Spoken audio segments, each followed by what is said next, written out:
It's a beautiful image. Hey guys, welcome to a very special edition of the 40K Show. You probably already noticed I'm not sat at my desk and we are now over an hour late. Mr. Phillips. I just had to keep it consistent with when I pick you up in the morning. So Adrian did his first ever live talk show today, which happened an hour and a half ago, just over on Tabletop Titans. It's now a weekly thing at 8 p.m. because he wants to compete with me and my audience. So if you haven't seen it already, you go check it out. It'll still be on the channel, and he'll be doing them weekly from now on. And I said to you, it wouldn't be an hour. It wasn't an hour, was it? I tried. Turns out people have opinions about Warhammer, man. Yeah, apparently so, yeah, right? I would have never guessed. So that's now, like I said, that's now a weekly talk show at 8 p.m. UK time for those beautiful people from the UK audience who are in chat. Otherwise, we then delayed our stream because I was clearly a guest to do it now. It's just after 9:30. Now we've had a quick toilet break and switched the streams over so that we're now live to our channel. Thank you so much for joining us, man. You're a hero. Oh, my pleasure, man. Thanks for having me on. And we did this when we were in Canada with Mini Wargaming Dave, so I thought we'd do the same thing with one of the main men behind Titans. We're going to do an Ask Him Anything type, like anything as well. Remember, this isn't. It looks like a Titan stream, it's not a Titan stream. So you can ask him anything you want, right? If you're new here, thank you for joining us. Thank you for coming over from the Titan stream. Please, if you haven't already, make sure you hit that subscribe button. Gaz, I'm sure will be in chat telling you all to like the stream as well because he's a hero and he does that loads. Mel's set a horrible target yesterday to get us to 20k subs before the end of the week. No problem. No, really? I like that she waited till halfway through your trip, too. Yeah, she waited till Tuesday. I've been here for 4 days, now we're going to set a target. A very aggressive target. I like it. Let's get it. Everyone, like and subscribe if you haven't already. Amazing content here, and you really want to get notified. I think, especially if you're coming over from the Titans community, the things that these guys are doing here are awesome and exciting. Very much in the same kind of spirit of we like fun, exciting live games, building the community. And really, I think we have a lot in common in the way that we just approach this hobby. So really, worth your time. Give it a like and subscribe, and it costs you nothing. Hit that button down below. I think the difference is that you've just got more budget and less swearing. That's basically the only thing. We've got more swearing and less budget. I'm not sure who's getting the better deal. Right. So I have, because I'm not sat at the desk, I've got my trusty iPad here, so I can see you beautiful people on chat right now. And so I'll be jumping into chat in just a moment. We've spoke about this a few times on stream already, but the guys have set up a whole new stream schedule now, like really taking it to the next level. If you go onto the Titans channel, there is a video that went up on Sunday that basically said, here's our new schedule, take a look at it. Check that video out. It's really important. This is amazing content that's going to be on literally 6 days a week right now, okay? So check it out, because these guys are incredible. Again, I've said this repeatedly as well, and I'll reiterate it on this particular show, because we typically get a different audience on the 40K show on Wednesdays. These people were the reasons why we started live streaming 40K games, okay? So I kind of copied Varak's model for streaming talking head stuff. Totally. Eventually, I want to come away from sitting at the desk and have a nice set, with like sofas and chairs and stuff. Yeah. Eventually. And then in terms of streaming live games of 40K, Titans are the people that I've been watching for a long, long time. I was watching it when you were back in Brian's garage and it was you, Brian, and Bridger. Oh my God. Like that's when I started watching Titans ages and ages ago. Before Bridger was even on camera. Yeah, before Bridger was ever on camera. Then when he first came on camera, I was like, he probably shouldn't be on camera.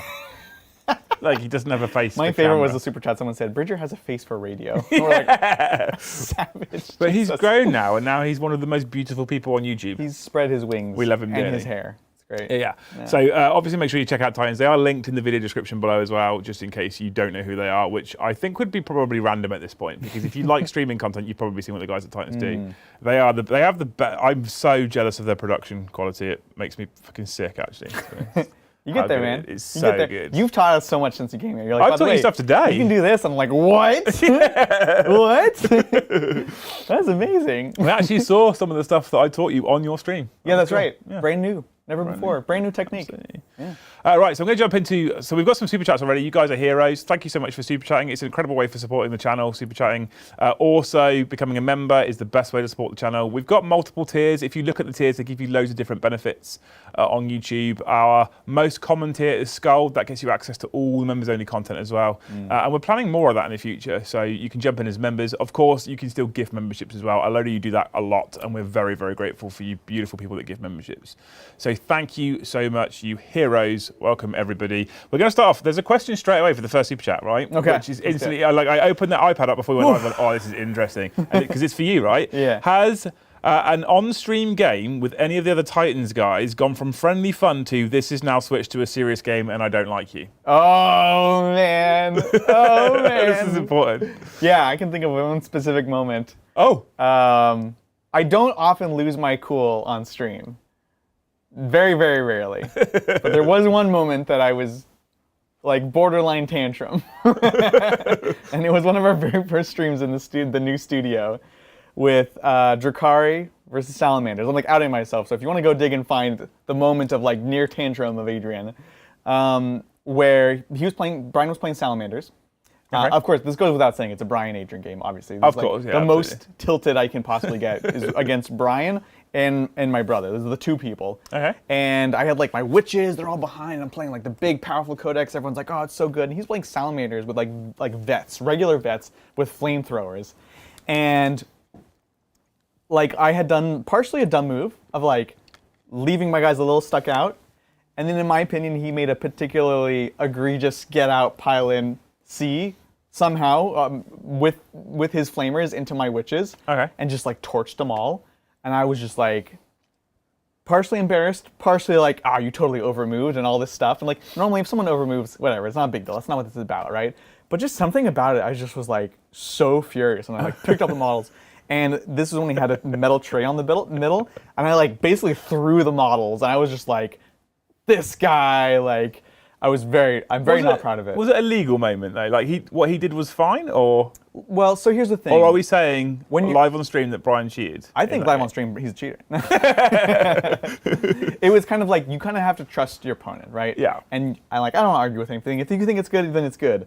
But I was just like, first of all, you should have known I made a dumb mistake and then not shot into me and not done that, because that makes for a bad stream. But like also, that's also not right either. So that's a really interesting topic in itself though, right? Yeah, Like we didn't talk about this before, and good Warhammer versus good stream can sometimes be different. for sure, 100%. Right? So 100%. there's like, so that I've seen people on other streams, to be clear, not on yours, not on ours, Yeah. seen people on other streams that have asked questions or behaved in a manner I'm like, eesh. I wouldn't be asking, like, just let it go. It's on stream. You need to make doesn't good matter. television. You got to make good television. Yeah. And the thing I'll always say too is, I doubt there's ever been in the history of Warhammer been a game that's played entirely the whole way through with everything being 100% correct. 100%, absolutely. And some of the best games in the world, tournament, like top level events, will have some mistakes. And you got to live with it, you got to stick with it. And basically those mistakes are part of the game too. So yeah, I mean, I think you have to be very cognizant of that, because you want to entertain people, you want to make it interesting. Otherwise, you could watch the best players in the world, but if they're not entertaining, you're not going to watch that channel. Well, exactly. Not naming names, but you know. But there's one live right now. I'm just saying, we want to keep you guys entertained. That is our job. We are the monkeys that dance and play Warhammer. Yeah, so I kind of say to the team as well, like, conscious of the camera first, Yeah. kind of the game second. Totally. So you need to not get the game horrifically wrong and make. There's been channels out there that make just terrible mistakes. Yes. Consistently and constantly as The well. game's done turn one, or it's a huge mistake that changes the whole game. Yeah, exactly. You gotta right? watch out. And it for that, invalidates everything else. That thing happened. I was talking to Mini Wargaming Dave when we were out in Canada, and they still get abuse for two wound looters. Do you remember that? When Quirk played 2 wound looters, and they still get comments now about that. That's amazing. He's like, that hurt us so bad because he made an honest mistake. He didn't do it on purpose. Of course not. No. So they've got to be conscious of the rules. But I'm always trying to tell Joe and Brom and people like you need to be conscious of that audience before anything else. Even the producer, when you're playing with camera angles, audience first. It's the most important thing. So we're a little bit more, I think, lenient when we're playing on stream about half an inch to an inch and stuff like that, right? Because there's a time and a place for that. 100% And it's a tournament. And I love to play that, the nuance of piling and all that stuff, but like, it's not going to enrich everyone else's experience. No. And it's not even really what Warhammer is about, right? And so that's just, it's not important. So we always say, like, Warhammer's the reason why people are here. Yeah. It's not the reason why people stay.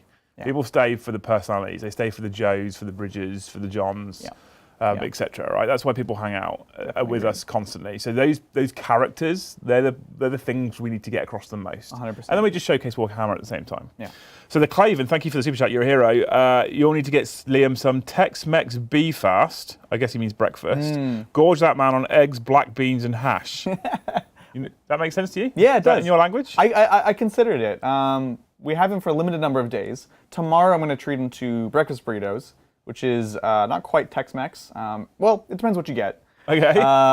But it is very Californian, It's just right? food. Everything is just food based. Everything is food. We have amazing food here of all different types.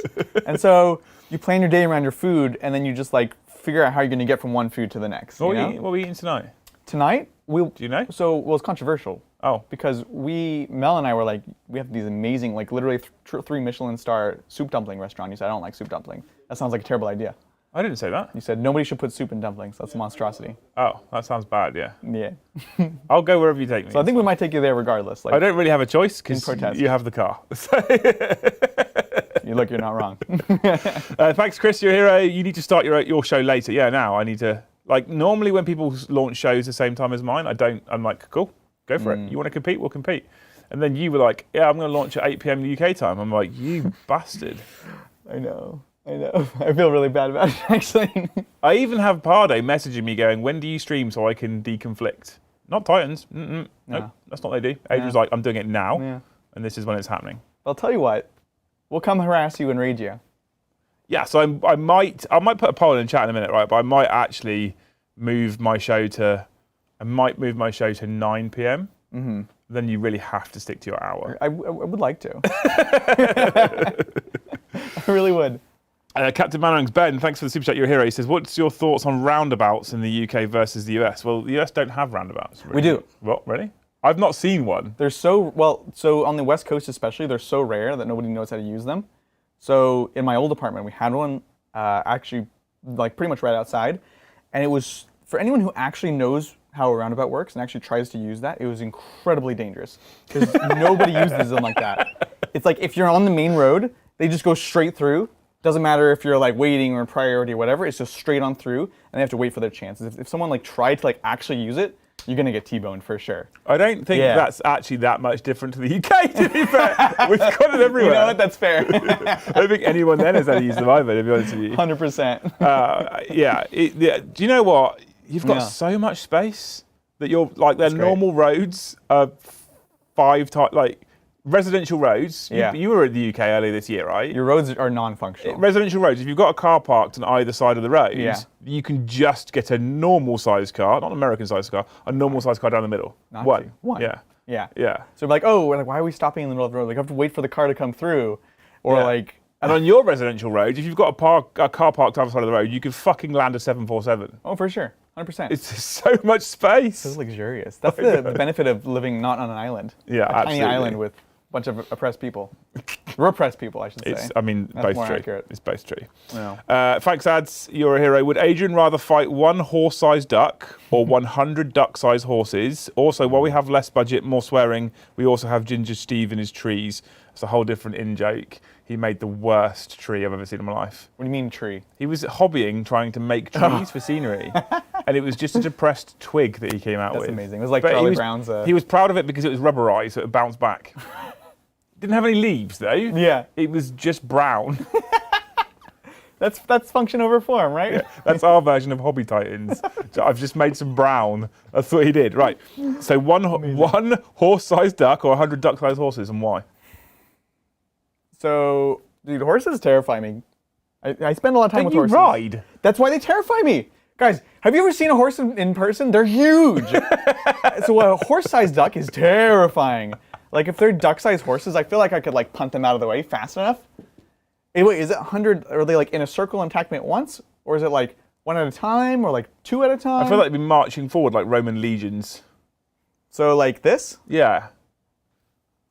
I think I could take that. So we're going for better odds than 100 duck-sized horses, right? Yeah, for sure. 100 duck-sized horses. I feel like kicking 100 duck-sized horses is going to hurt your feet eventually. Because horses are pretty solid. That's true.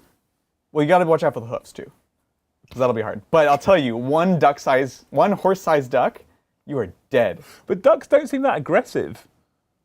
But I have to fight it, so it's happening. Well, yeah. It's not an option to like. But it's not like exist in a room with this. If you punched a giant duck, what's it going to do? Probably bite my head off. I mean, okay. Yeah. Okay. Yeah, These are the people asking the real questions that we need to ask Tabletop Titans. you're not wrong. Laura, thank you for the super chat. You're a hero as well. What orc culture do I go for? What does it do? I'm new to 40k, just picked models I liked. She's got a Scrapjet, Killer Cans, Squigosaur, Warbiker, Storm Boys, and 2 planes on the way. Amazing. She says she's painting them red already. That's just because they'll go faster. That's fantastic. They do go faster. Yeah. Yeah. So which orc culture is there? Is there one that's best for beginners? Because you're a huge orc player, right? I'm a huge orc player. Yeah. So it's not an easy answer in the sense that I personally am a huge fan of Duff Skulls. Yeah. All their infantry become obsec, so it's just like good Warhammer fundamentals. However, there's not many infantry here, huh?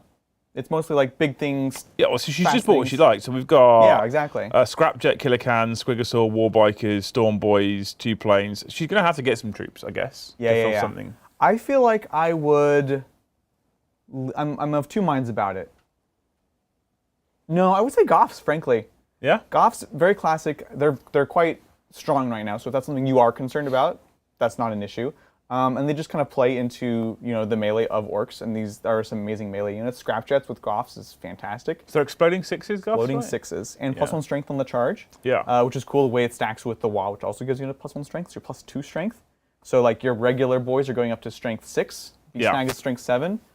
So probably Goths, which is pretty classic, honestly. If you wanted to, if in the future you're going to get a lot of infantry, then I like Death Skulls, even like for a beginner player. Yeah. But I think Goths is cool here. I think Brom was learning orcs as well, and he went down the Goths route just because it was, I think, one of the simpler ones to remember. Exactly. +1 strength on the charge, exploding 6s, job good. Yeah. That's it, It's right? simple but effective, Yeah. There you go, Laura. There's an answer for you from the man who knows orcs more than I do, definitely.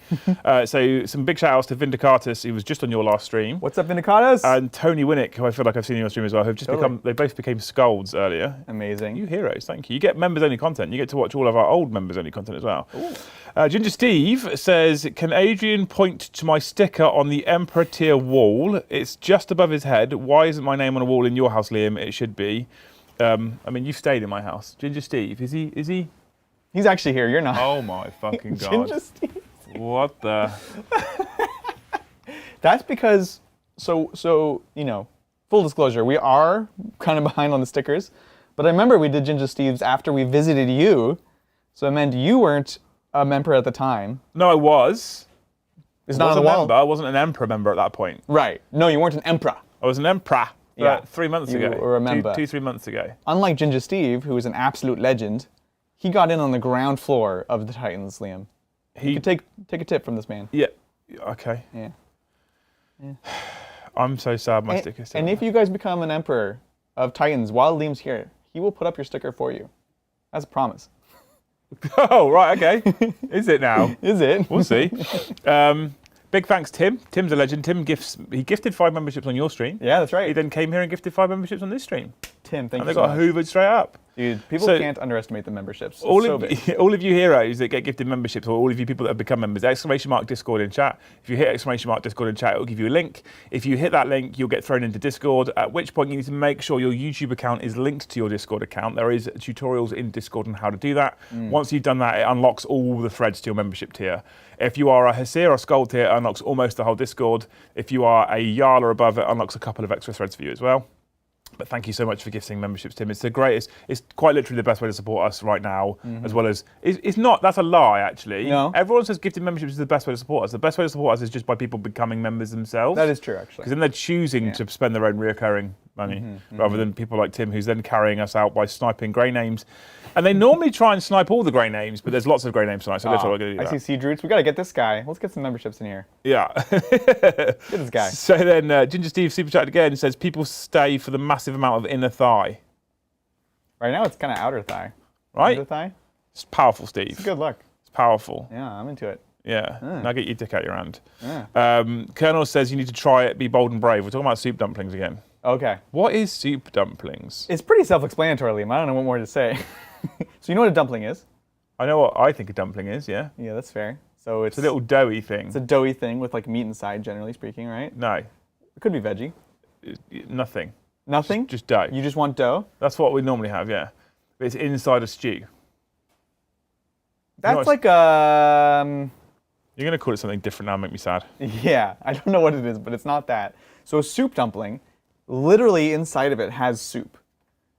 So like you have to be careful if it's like super fresh, you actually need to puncture a hole because otherwise it's like boiling broth inside of it. And then you eat it and it's like this I didn't even be careful on your channel, but it's like this explosion of like warm, delicious taste in your mouth, you know? And it's amazing. And it's like this thing that you didn't know like you needed in your life, but you do. So we're saying that people in the US like warm explosions of flavor in their mouth. You know what? You're not wrong. Okay. Yeah. You heard it here first, definitely. I do enjoy a warm explosion in my mouth. Ramsey McCarthy, thanks for the super chat. Do you think Killteam's rules lend it to be more competitively minded game than 40k? Ooh. Do you know Killteam rules? I don't know it. I do actually. I played a decent amount with Bridget, and I'm torn. Okay, because on one hand, it's very short. It's tight. You can play multiple rounds.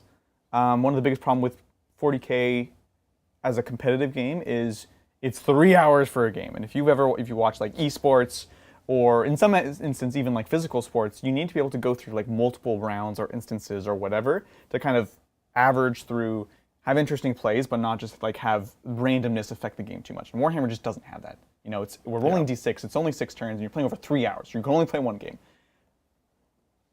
Killteam, you can actually have a much tighter game, so that's great. On the other hand, there's a lot of like you have to really trust your opponent. There's a lot of like subjective things, a lot of nitty gritty, like imprecise things as far as like measuring what you see, where you are. Okay. And so that makes me a bit nervous for making it truly competitive. And also while we were at Nova, I talked to some of our members actually were playing in the Killteam, and they had some complaints about they had player-placed Killteam terrain. Wow. Which I feel like is not so much that competitive Killteam is bad, it's that player-placed terrain in Killteam is bad. Because the game is so much more predetermined before you start. For 40k, it solves certain problems. I know you guys don't really do it in the UK. We almost never touch it, yeah. It kind of works. But in Killteam, it basically just decided so much of the game beforehand. So, See, I've not played Killteam. I didn't know that it could be considered a competitive game either, as a game system. I always just see this big piece of terrain in the middle of the board, multiple levels. I figured it would lend itself to be more narrative than. And interestingly, we've just agreed with Games Workshop, my channel has, that we would start looking at doing some Killteam content for Killteam previews. That's right. Potentially. Yeah. So it's something we've been looking at for a while, at bringing in as additional content. I feel like it wouldn't be quite so hard to produce and present, although we're probably going to look at maybe doing it live, I don't know. Yeah. I was kind of down for it being a more fun, like, narrative experience rather than just sweaty competitive shit. But I prefer to play it not sweaty. Okay. And I think that's still the best way to play it, frankly. But it is very interesting, like the way that you engage back and forth. Like when you're doing melee, like I do my attacks, you do your defense, and then we have this system of like deciding like, am I attacking you? Are you blocking? Are you choosing to take damage and do damage? And so we're like, there's so much more back and forth. And I was shocked because I played all the versions of Killteam, and before they were always like fun, narrative, silly, wildly imbalanced. And I can't speak too much to the balance of Killteam right now, but I can say it was much more tactical than pretty much any version I played before. Okay. And I actually was really surprised that I refused to play it to start with, Killteam. Yeah. I was kind of the same way. I flat refused. Yeah. Do you know why? Why? I refused to play Killteam to start with because of how they did fucking distances. Oh yeah, they're trying. Here's a 3-sided distance, which means 4 inches, and here's a 1-sided distance, which means 6 inches. I'm like, no, no, they've got different numbers of sides, that can be the inches. And they do equate to inches, by the way. I feel like a triangle should be 3 inches, because it's got 3 fucking sides. But then what's 1 inch? A circle, it's got 1 side. Or does it have an infinite sides? You tell us, chat. Thanks again, Christopher. Adrian, I'm confused. Your channel is about competitive 40k, but no swearing, but you don't see kids at big tournaments. It seems kind of conflicting. This is an interesting... I'm going to tweak his question slightly, but this is an interesting question because there seems to be this massive divide, whether yes or no for things like bad language, right? Sure. Now, if you've watched my channel for any length of time, especially if you're new here from Titans, we don't have the same cap on it. There are things we won't touch. We won't touch religion. We won't touch politics. Fair enough. It's too divisive. It changes people too much. Yeah. But I have to tick a box on YouTube, and I know you do the same thing that says this video is not for kids. Correct. Because I don't want it to show up on kids' YouTube. So I say to the guys, you can say what you want. Yeah. And we do. Totally. And a lot of people said to me, you're hurting your channel by doing that. And then I always say to them, Joe Rogan. Yeah. Doesn't seem to have a problem. That's foul language. So you guys have gone down the route of being no bad language, family friendly. Like, is it just because you feel like you appeal to more of an audience, or was it just a conscious choice because you guys don't swear a lot anyway, or? Because I've heheard Mel off camera, she's got a potty mouth. It's true. Yeah, it's fair. I'm gonna get slapped later now. You're gonna get the mouth for that. Well, so we also check not for kids. Because as you also know, like the not for kids is not so much that it's not for kids, it's that it's not for kids. Oh, for us, it's because Joe's not allowed near a playground or a school. That's fair. Yeah, you gotta be safe. But yeah, when you're saying it is for kids, it's like you're specifically like you're basically calling out that I'm targeting kids as like the audience members, right? And then you have like there's way more like checks and balances as there should be. For us, it is. I grew up playing 40K. Yeah. My dad taught me to play 40K, which I know is not normal, right? And we kind of want to be able to be that, where we have, like, people can just have this on in their houses in the background. And people tell us, they'll send us pictures of we're watching it, and it's just, like, on the background with their kids or whatever. We had this amazing tweet once with this guy and his son who was 8 years old, and he drew a picture of us with Gilliman. And it was just, like, amazing. Like the moment you get that, you're like, we can never go back. Like that's the coolest thing in the world. This is the second time I spent a considerable time with you guys, with the exception of No Retreat when I first met you and Bridget properly. Sure. And back in April as well, when we hung out, I actually was talking to the team afterwards, like, do we go down that route? Sure, like this is legitimate consideration for us all the time. Like, am I actually harming my audience by having bad language? Now I know there's a few of my regulars in the audience who'll be like, we actually prefer it. Like I've actually had that feedback as well. It feels more natural, more relaxed, more casual, more like I'm hanging out with mates, we're playing Beer Hammer, that kind of thing, which is definitely the vibe we're going for. But I'm always curious, like, is this something that is harming me or is it doing me more benefit? And I never know. It's really hard. So unless we were to go into a no swear zone for a while and try it, we might have tumbled too far down that rabbit hole already though. And it's also like there's a couple things going on, right? Because there's language and then there's like certain like topics, for example. And one of the things we were very conscious of when we started getting into streaming is like we've seen a lot of people do streaming before. Yeah. And we knew, frankly, people we liked, people we respected, knew things we didn't want to do.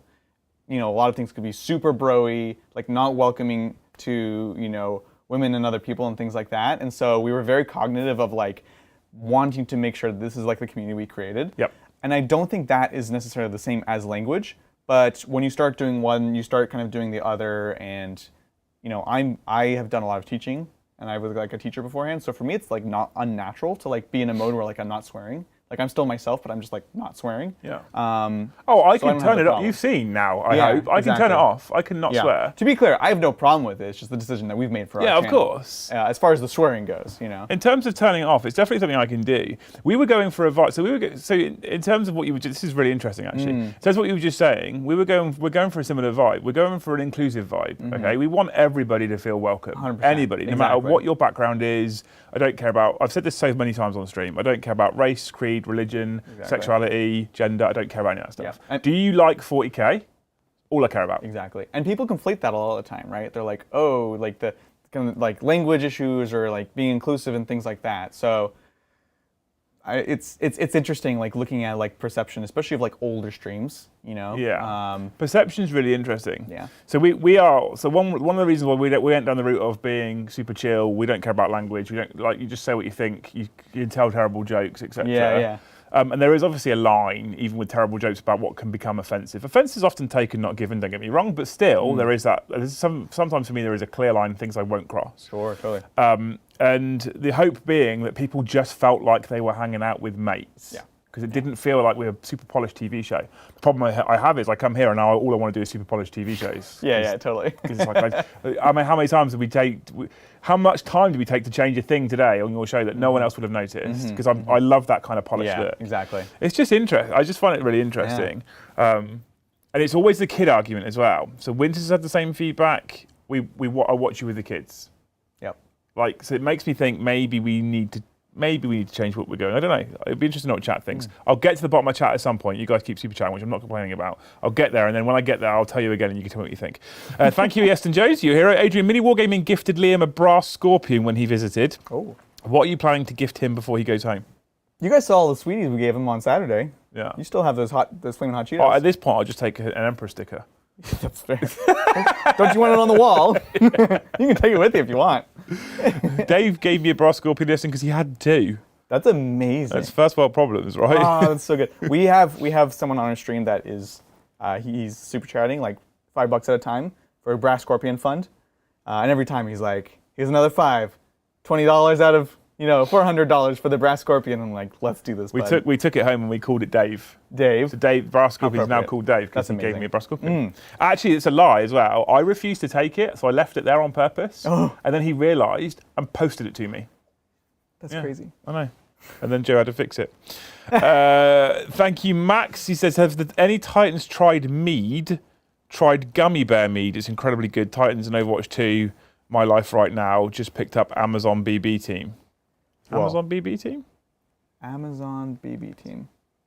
I don't know. There's a lot Blood in there. Bowl. Blood BB? Bowl. Blood Bowl? Must be. Just picked up an Amazon yeah. Blood Bowl team. Oh, yeah. Nice. The new kit. Have you ever tried mead? Do you know what it is? Yes, of course.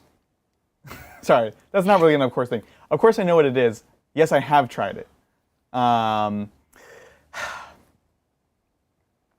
Yeah, it's a particular taste. It's cool. I mean, It's cool. Yeah, it's all right. It's fine. Yeah. Yeah, Okay. I don't have like a strong opinion. My brother loves it, but he also loves to like make it himself. Your brother seems much cooler than you. Thanks, Coots McGee. Since I haven't seen Nurgle Matthew yet, 7. And then Captain Mannerings gives another membership. You're a hero. Hoovered up immediately by Dan Syker, legend. Michael Cody. Adrian's description aside, get the soup dumpling. Soup dumplings. There's a lot of people in there that said we should get soup dumplings. They're good. Yeah. They're so good. And we have this literally amazing restaurant here. It's world renowned. Oh, Renowned? it's Michelin star, right? I'm not going to say no to it. 3 stars. All right. 3. Okay. That's all they give. Big thanks to John McCardle for a huge super chat. He says, so now that you're on the adult 40k channel, what is your favourite curse word when you play 40k? What are the other Titans curses when they play? Also, what was the history of the start of Table of Titans? Did you expect it to be 6 days? So we'll break this down. Good questions. Favourite, do you have a favourite? I don't actually think I ever really hear you swear, ever. I'm not like super sweary. Do you have a favourite And then curse? some of mine I don't think you consider to be swear words. Like what? So I'll be like, Jesus Christ on a cracker. No, that's not a swear word, Adrian. That's a swear word. That's not. Yeah. That's so family You said friendly. God damn it on our stream and I was like, that's a swear. I got told off. God damn it's a swear word. I said God damn it on the Saturday stream, which is just it's not foul language for us at all. And you were like, you swore. I was like, I did not. You did a swear. I think you'll find I completely turned it off. And you were like, you didn't. You said God damn it. I was like, it's not a swear. Both of you and Mel were like, it is. I was like, you're fucking lying. Yeah, no, it's usually some iteration of that, honestly. And it's just like the crazier it is, there's like more words get added to it. So eventually it's like, oh, Jesus fucking Christ on a cracker. And then you just like keep adding words to You it. just did a swear. Jesus Christ on a cracker is the swear. No, you. I caught it. Don't worry. So that one is a lot. Like, 5 Harlequins die to a boat and you're just like, Jesus fucking Christ on a cracker. That's ridiculous. Does any of the other guys, like when they're Let's not know. on the channel, if they're on like, Yeah. if they're playing tournaments or something, do any of them just turn into potty mouths or are they? I feel like Zach would be a potty mouth. Zach is a potty mouth. Yeah. I think I have the foulest language as far as that stuff goes. John, not really much at all. Bridger, no particular opinion. John is the funniest thing when John started working at Titans because, again, first of all, I've been streaming for a long time, before he was streaming, but I've also been a teacher for a long time. Yeah. So I can turn it on and off immediately. And so it's like right before stream and we're like talking and there's like swear words everywhere and like, boom, we're going in, it's over, we're on the stream. But for John, he kind of needed a cool down period to like warm up and mentally get into it. And he was just like, he hadn't seen that before. Like the pre-stream is like totally like one thing, and then you just turn it on, you're into it. Yeah. And now he's much better at that. People are often surprised. We're streaming us playing 40k, which we do anyway, right? But this is what I've had this conversation with a lot of people. Actually, it's a very interesting topic. What we're doing ultimately is performing. 100%. Right? Yeah. It's not quite acting, but it kind of is. We're performing on camera. And the amount of times I'll be getting ready for streams and I'll have no energy. I'm tired. It's been a long day, and then the camera goes, bang, you're on. You have to be on. Yeah. Because if we're not on and we don't do it well and we don't entertain you guys and you don't laugh and joke and want to engage and want to super chat and all that kind of stuff, then we kind of don't have a business. Yeah, 100%. Right? So it's like people don't seem to realise, but there is a build up. We have to get ready to go live. You have to get ready to have that energy and to be on. And the thing is with 40K streaming as well, it's 3 hours. It's so much of a game, so you have to be on all the time. Exactly. And I'm like, when we stream, I'm so conscious of dead space. I hate quiet. Nah, you can't have it. So that's the death right there. Yeah. So I will ask. I'll even if it's just literally like house chat, just so we can start talking about something. I don't like dead space. How's chat doing? It's hard work, man. It's really hard work. It really is. Okay, well, let's keep going. Let's go. Sure. What was the history? Okay, here we go. This is the important part. This is an interesting question. What was the history of the start of Tabletop Titans? Yeah. Basically, did you ever expect to be in a 6-day stream schedule? No. I never expected to be doing this, period. Okay. This is crazy. This is like the job that I never thought would ever exist, you know? How long has Titans been going for? I mean, we've been like really going for like, I guess 3 years now. The channel's been live for 4 years.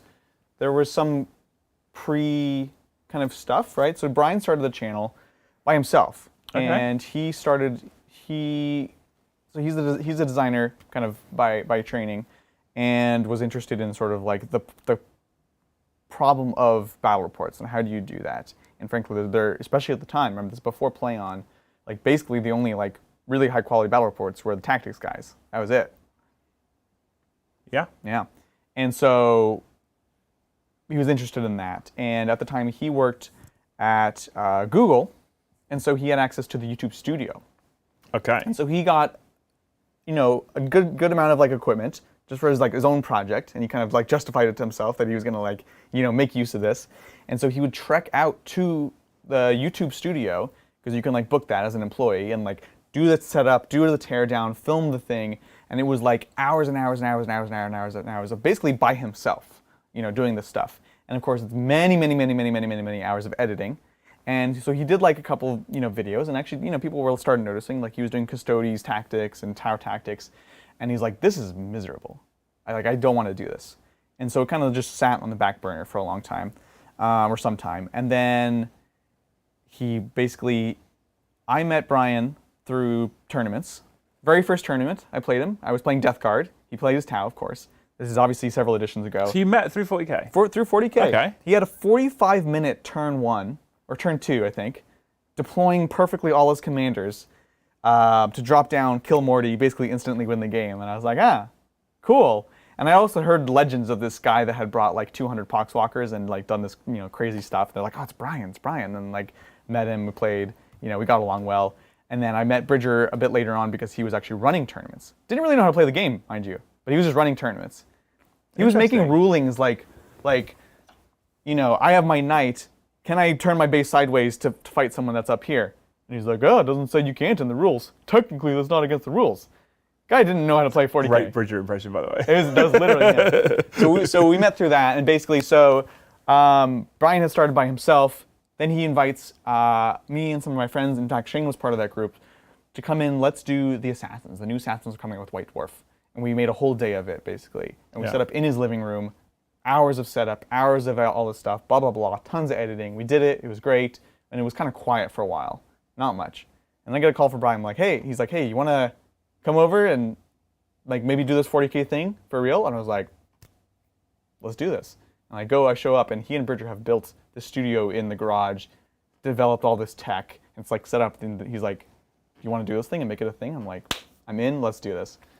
And then the rest was we basically grinded for, you know, 9 months until the launch of the new edition, and that's when the channel exploded. So how did you? Long answer, sorry. That's in. No. I'm actually genuinely really interested because I've only ever known you guys since watching streams.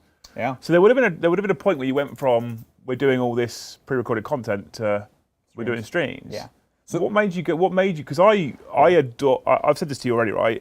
I like the final product of editing something that I've done. Sure. I don't like the process of editing it. I don't like the process of filming it. I adore live performing. It's my favorite thing to do. I'm a massive fan of live performing, and I keep trying things on the channel, and I try more streaming, and I try little pre-recorded videos, and I don't enjoy anything as much as I enjoy just doing streams, right? Totally. So there must have been a point in which you guys went, let's do this streaming thing instead. Yeah. And here's the odd part for me, let's do it on YouTube. Yes. At the time in which you made that choice, that would have seemed like, excuse me for saying that, that would have seemed like the dumb decision. Right. That's Because 100% everybody right. else was doing it on Twitch. Yes. Exactly. So what made you? So why stream and then Yeah. why YouTube Good question. at the time? So, as I mentioned, Brian had done those initial tests, and then we did that other test, and it was just it wasn't going to be feasible. Like, as a channel, we had to put out a certain amount of content to succeed. Like, if we were really trying to make this succeed, and we knew we were interested in not only doing this, but maybe doing this full time and making this a business. And that was interesting as a challenge, both as a business person, but also as a creative person. And we knew it wasn't going to work. So we had to figure out a way to do this live, so that basically, how do we remove the editing? And so basically, that's how we came to this concept of doing the streaming and doing this live editing. Essentially, we're doing like old school like television show, doing all the cuts live, or even like a sports broadcast. And then that way we can make the video literally just in the time it takes to play the game. And the idea was, if we want to make this sustainable, it needs to be easy to do, Yep. and it needs to be fun. So we need to be as close as we can to just rolling into Brian's house on a Thursday night and just playing a game 40K. And so it was the first like 9 months, or I guess a year at that point, really about developing that technology and the way to do that, to make it as easy and as fun as possible. And a lot of the tech didn't exist at the time. Bridger was doing like janky things, like we had the camera, and then we had like the extra monitor up top that would like show that, and we would like route the HDMI through that and convert it so there was a signal we can actually grab, because you couldn't really do it at the time. Yeah. And so it was like brand new stuff. And so that's why we got into streaming. That was the main thing, was like, this is going to be, it's going to check all those boxes. As far as the YouTube thing, we debated it a lot. But ultimately we said, this was at the very beginning of hearing like there was going to be this beta program for memberships. And we kind of took a risk on it, Okay. knowing that maybe one day we'll do that. And we had a whole business plan. It was like, years later, if we have X amount of subs, we'll try to monetize and do that. And of course, that program came out sooner than we expected. And then with the explosion of the channel in Ninth, basically, was it 2 months after Ninth launched, we had enough members to say, let's try it and see. And remember, the launch of the memberships were like, what do we set our stretch goals as? This could be really embarrassing if we set the stretch goals and we don't reach them. And it just like exploded. And we would have never guessed that in a million years. So I was able to go full time 6 months after the launch of Ninth. That's really good. Because of YouTube. Could never have done that on Twitch. And since then the data is out on Twitch versus YouTube. Yeah, right, exactly. Twitch isn't doing so great right now. So I originally, when I very first started streaming, I was streaming on Twitch because the monetization was just flat better at the time. 100%. Right? And ultimately, a lot of people that do this kind of stuff, most of them, not everybody, but most of them are looking at how can I make this a sustainable revenue source so that this can be my job without having to do this as well as my job. Yeah. A lot of people look for that. I'm not secretive about revenue on the channel at all. I'm very open with my audience about it because I want them to know where I am and why I'm doing what I'm doing and why we make the decisions that we make and how these things work, etc. And so Twitch was just better, just flat better for monetization for streaming specifically. And YouTube ad revenue is just toilet. It's so bad. It's really bad. It's horrible, isn't it? If you like 2 to 3 super chats in on a stream, and you're probably making more money off of a stream than you'll make off of ad revenue on YouTube. Yeah. Like genuinely, people, YouTube ad revenue is so bad. So if you guys are ever looking at getting yourself into YouTube, don't expect to be making millions off of ad revenue. No. But then we back in when I started doing this properly, like I'm going to go for it now. I'm going to go full time back in September last year. Yeah. I've been full time for still under a year at the moment. I was streaming to both. I was pushing to YouTube and Twitch. Yep. And I didn't like it because it was messy. And I was like, right, I've got to make a decision here. My decision wasn't based on any knowledge about YouTube's membership program or what was coming with gifted memberships. My decision was purely on, I have a big audience on YouTube and I don't have one on Twitch. So I got flat lucky. I'll be honest, because I was like, I'm going to just turn off Twitch and just focus on, because I was slowly kind of building 2 audiences a little bit. And I was like, I'm going to shut down one and just focus solely on one particular audience, one platform. And thankfully, it's paid off so far. You need to do that decision as early as you can, right? Yeah. Because otherwise you're splitting your audience, you're investing in both. Neither one is quite growing as fast. And the longer you stick with it, of course, the more of like a sunk cost fallacy it becomes. Well, it's interesting. My channel launched in, here comes the embarrassment when we look at numbers. My channel launched in 2017. Sure. Yeah. And the first year of doing YouTube, which was all pre-recorded content, very low production value. And if you ever watch the first video, it is fucking awful. Like, I want to take it down and Luce tells me not to. Yeah. But she's like, no, look at where you were. Yeah. Use that as your frame of reference, right? She is right, actually. So for a year, I kind of grew, maybe a year and a half. at a reasonable rate. I was bigger than VT. I was bigger than not Titans. The other twats in Gibraltar. SN? Yeah, I was bigger than SN. I was bigger than Hellstorm. At the time, I was sat just above them all the way through. Right. And then I found Winters and we launched Deployment Zone, and I just stopped YouTube to focus on that business because I built everything for that business pretty much. Exactly. Which meant that my growth just stumped. So when people ask me, I'm like, channel's like 5 years old, but I've only been taking it seriously for just over a year. Yeah. No. And then it was like 2 months into that year that I was like, right, I'm going to scrap Twitch and just focus on YouTube. And I feel like that's helped massively. So. Yeah, 100%. And that was also, that reminds me, that was also a contributing factor because by the time we looked at switching to streaming, the channel had 8K subs that Brian had basically built, and we're like, that's the hardest part is getting that start, as you know. It's like, are we willing to give that up? Yeah. Yeah, it's interesting. It is interesting. There you go, John. We've given you a huge. I hope that's a good answer. It's a big question. Last part of his stream though, 6 streams a day. That's a lot. That is a lot. Well, I here's the actually it sounds like a lot, and it is a lot to be clear. But I would rather do, for example, 6 streams a week than do 4 streams a week in 2 high production videos. Exactly. Because I still feel like 4 streams and 2 high production videos, same amount of content, significantly more effort and time required. Oh, 100%. And that's, over the last 6 months to a year, you can see we've been doing lots of experiments on Tabletop Titans. We did a couple of pre-recorded battle reports, which took a huge amount of effort. I'm very proud of them, but my God, they were so much work. And frankly, they performed lower than an average battle report that was live. And so you come to the point where you're like, well, let's come back to what we are truly excelling at and love to do. And frankly, the studio is built to do, which is that? Which studio?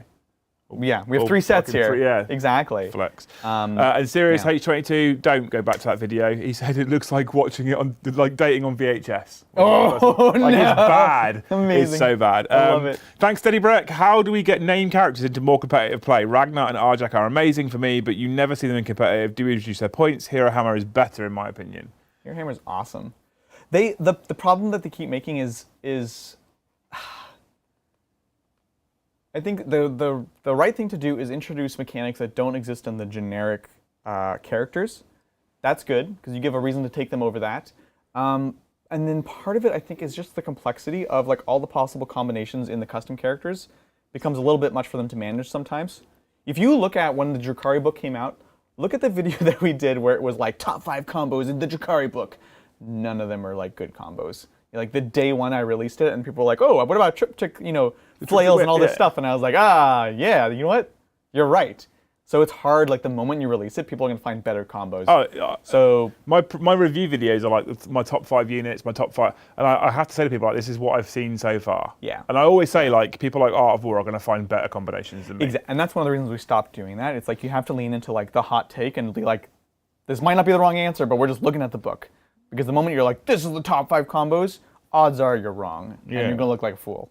I think the issue with named characters is it depends. So the answer is arguably points, but you kind of hit the nail on the head, right? Which named characters do you see all the time? Abaddon. Why do you see Abaddon? Because you cannot make a better version of Abaddon. Why am I running Khan, not Khan? Because I've made a better version than Khan. Yep. So if I looked at all the relics warlord traits of a Chaos Lord and I couldn't make someone who does what Khan should be doing but better than him, I would be running Khan. Yeah. That's the problem I find with a lot of the named characters, is they're kind of underwhelming, but you also, there's this really weird balance to try and strike, because you don't want to go to an event, for example, play 20 Chaos players and play against 19 Abaddons. You don't want to do that. Which you do, exactly, right? Everyone had Abaddon for ages, and it wasn't just in Chaos Space Marine lists, it was in Chaos Knight lists and all sorts.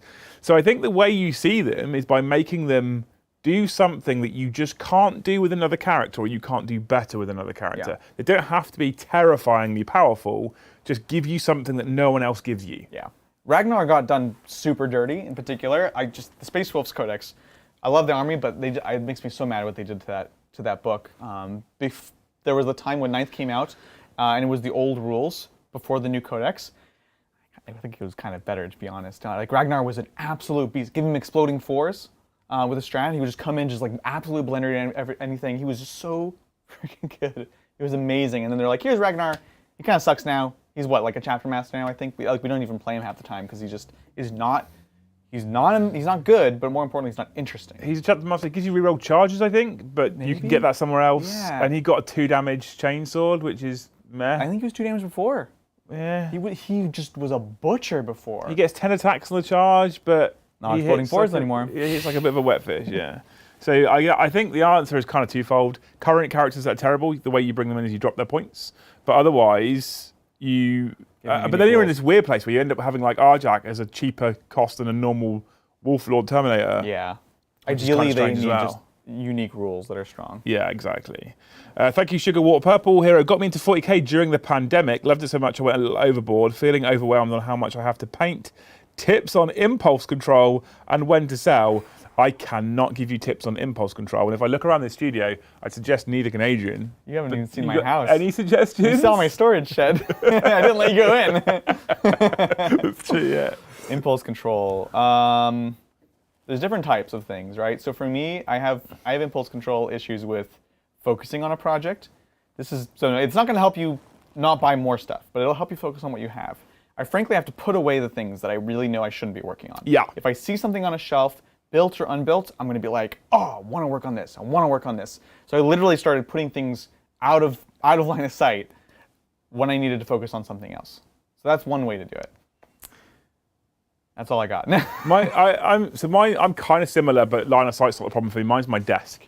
Yes. So my desk, I'll build things and put them on the desk and build things and put them on the desk, and then eventually you just get this stuff built up. So if I'm trying to focus on a project, I will clear my desk of everything that I'm not working on and just have the things I'm working on my desk. So at the moment I'm painting Kriegers for Guard, the plastic guys, and they're all I have on my desk. Yeah. I've actually got 5 completed. I don't know the last time I completed 5 models. It's so long ago. Yeah, right.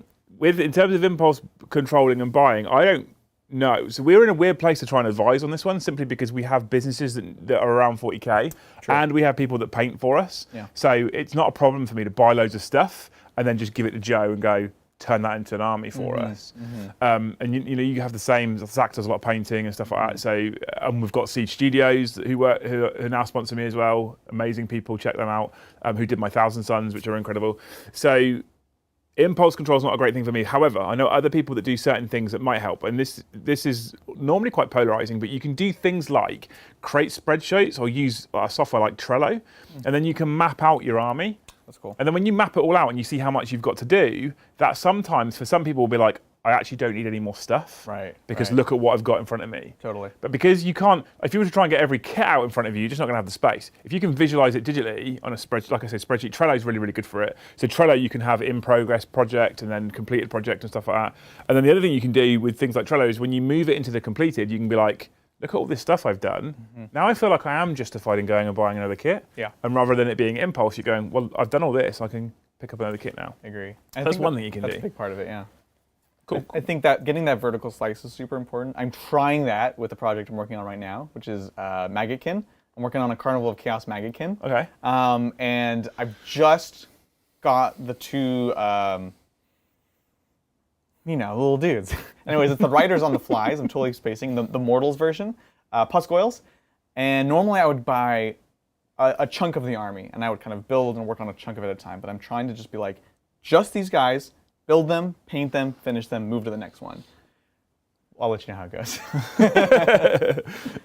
Big shout out Tim, who gifted 5 memberships. Legend. Absolute. Make sure you like if someone gifts you membership, use it. He spent the money so that you can have all the access. Use that membership. Check it out. The reason why we, all joking aside, the reason why we encourage you guys to make use of that membership, people like Tim are kind enough, people like Ben, people like John Mercado are kind enough to gift you guys memberships at their expense. You then get the $5 tier, which gets you access to all of our extra members content, it gets you in our Discord server.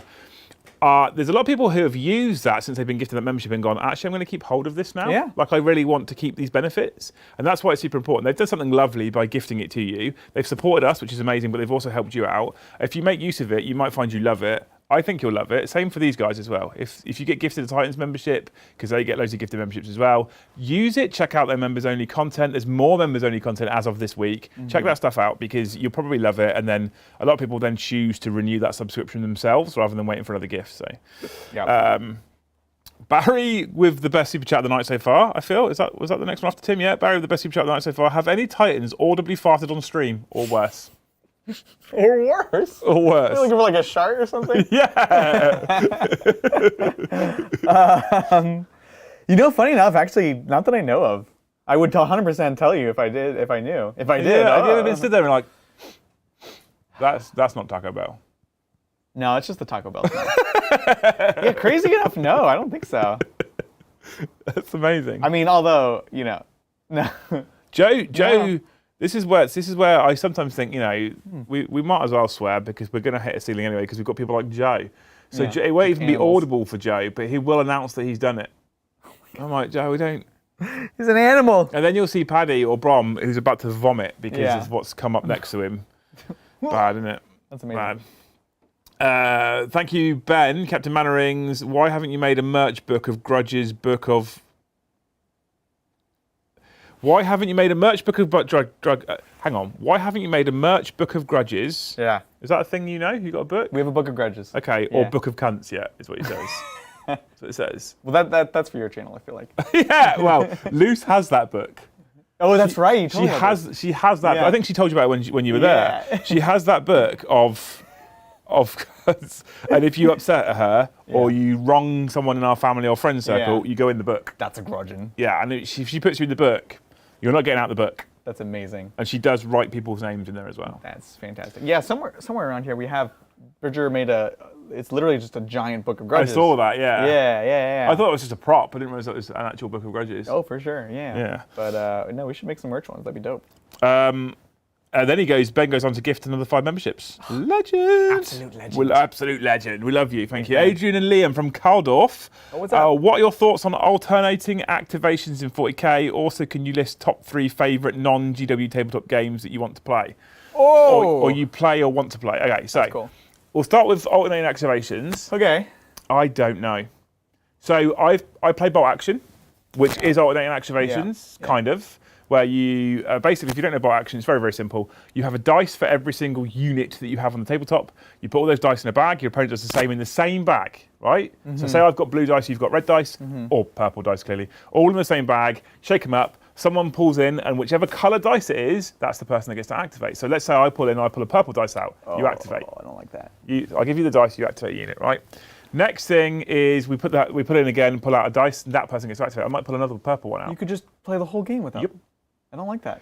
That's a similar system that Star Wars Legion use, which is tweaked with the orders, whereby you can basically choose to activate certain units, right? I love it and hate it, and I don't know where I sit on it. And we've trialed it in 40k. We've tried it at my place. That's cool. And the biggest problem we have is the time. Very, very difficult with time with the amount of units you get at 2,000 points in 40k. Yeah. I don't love it for 40k. Yeah. Despite the fact that everyone goes, oh, the activations would fix 40k. I don't think it would.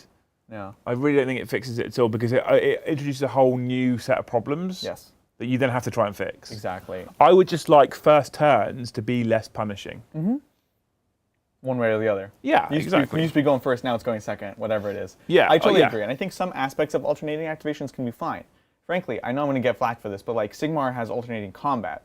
That's like a partial way of doing alternating whatever without doing it every single unit and keeping track of that. So yeah, I'm probably not for it, and I don't think we'd see it unless we need another full reset. Because let's be frank, like that would be an entirely different game than what we have right now. Yeah, it's wildly It would only different. be if things are doing really badly and they're like, we need a full reset, like we did from 7th to 8th.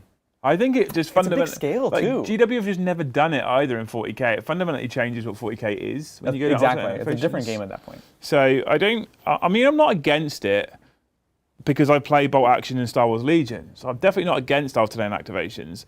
But with bolt action, for example, if it's so we're playing the first game of bolt action, you and I are playing. I could pull all my dice, right, and I could play with my whole army.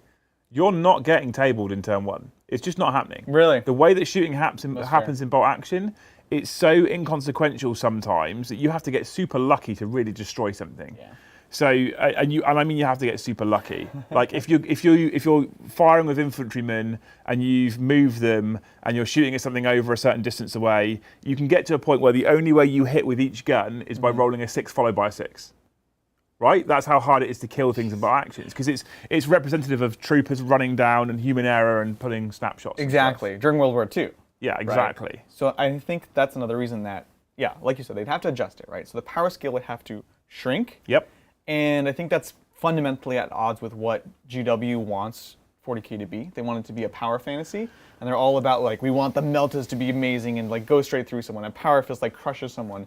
So we have these very, very like volatile roles that I just don't think would work at that kind of pacing. You know, it's contrary to what they want. So I think it's interesting, but I don't think it's necessarily for 40K. Three favorite non-GW tabletop games you play or want to play. Well, I had my first ever Magic experience on Monday. Oh yeah, I popped my Magic cherry. I'm so proud of you. Yeah. You're getting a lot of hate for that. No, I don't fucking care. Quite frankly, it's something I've been interested in for ages. But I just like every time I try to watch anything on it, they always assume a knowledge. Yeah. And I was just lost. No, right. it's too much. And then when they brought out the 40K crossover, I was like, oh, I would actually quite love to receive this and be part of it. Yeah. But I wasn't one of the lucky ones who was selected. But what's interesting it because there's some frame of reference there for me because it's 40K. Yeah, exactly. But again, everything I looked at was just too complicated to try and learn it. And I don't know anyone. Joe loves it, but I'm not going to try and get him to teach me anything. So then we went to your gaming group on Monday. Yeah. And I learned some Magic. Yeah. And I actually enjoyed that. Yeah, that's good. I think I'm going to play some more. You should. Yeah. So I quite like Magic. I love bolt action. I'm a big fan of World War II anyway. I mean, cool. my arms are covered in Yeah, World War seriously. history. If I had to pick a third one that's not, is it not 40K or not GW? Not GW. Non-GW. Yeah. Wow. I know. Okay. Ooh. What else is there? That's a tough one. So I've played Song of Ice and Fire, the Game of Thrones one. Yeah. That was okay. That was quite good. I've played Star Wars Legion. I quite like Star Wars Legion. I'm a big fan of that, actually. I think I'd probably have to go Legion. Ooh. I reckon Legion, bolt action, Magic of the games I love or would like to play. That's cool. I reckon. What about you? I think it's fair. I love Magic. Big fan of Magic, and because of the Magic Titans channel, I find I had a bit more of an excuse to play it. Yeah. Like, there's like 3 big games that I like come back to in my life. Obviously 40K. Another one is Magic, and then another one is, of course, World of Warcraft, because I'm a proper nerd. And so right now, I'm getting like a little bit of all of them. Well, a lot of 40K, some Magic, and some WoW. And that's like scratching some itches that I didn't realize I was missing. Yeah. So that's been nice. As far as tabletop games, I do really want to play Kingdom Death.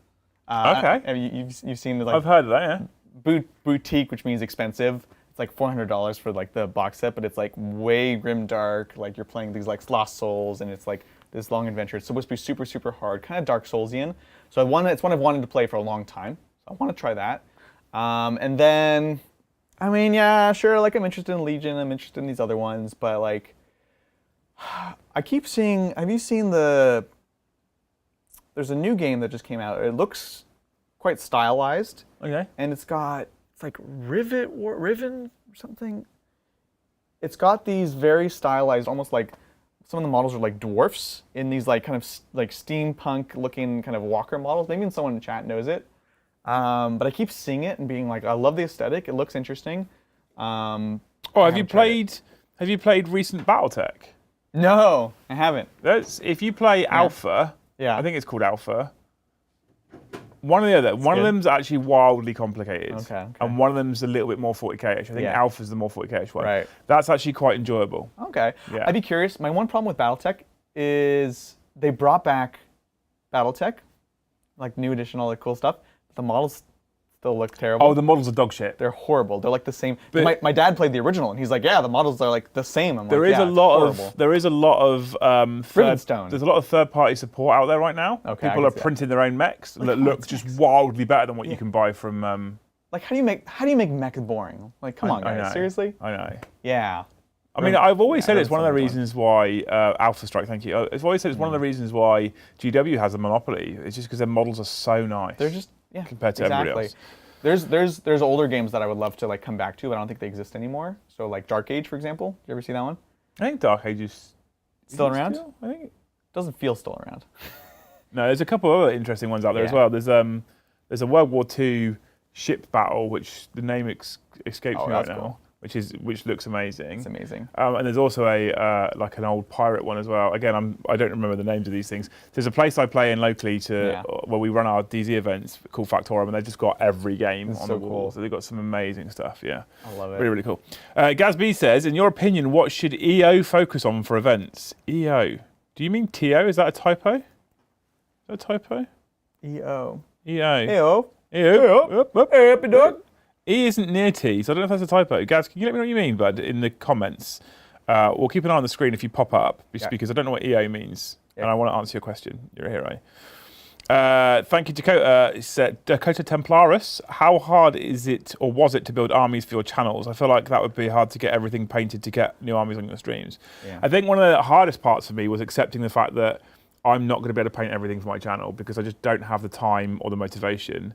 So the hardest part for me was genuinely letting go of that and letting other people do it. And since I've done that, like let event organisers, all right, I'll get to you in just a second, guys. Since I've done that and like given Joe armies to paint, accepted commissions from Siege, etc., it was hard to let go and let someone else do it. But like we've now got so many more armies on my channel. Yeah, I was rocking 3 or 4 armies for ages. And Brom had one or whatever, and now we've added another. We've literally doubled the number of armies we have just because of commissions, essentially. So the hardest part for me wasn't doing it; it was letting go of control, and letting someone else do it for us. Yeah, I think. Yeah, that's like I still haven't done that. I really should, but I haven't. We also the other thing is also like when to stop with an army, and move on to say get to how many points is enough points to have enough variety for streams and battle reports. Yeah. Before we then go to another army, or is it better to have the more variety of armies, or the more like that's the balance as well, right? Yeah, exactly. So. Yeah, I think generally you want at least 3K of something because we play 2K, so you can have some flexibility. If you watch the channel, you might know the trials and tribulations of 1,000 Suns, and how we still have not quite as much as we want because they're just such a pain in the ass to paint. So when Siege came to me and said, "I want to do a project," I know. I want to do a project for you. What do you want? I was like 1,000 Suns. Yeah, 100%. Because I don't want to paint them. No, it's horrible, and I've got stuck with that currently. It's going to sort of been hot potato. But frankly, Brian and I both have a horrible, crippling model addiction, and so that's worked out to our benefit.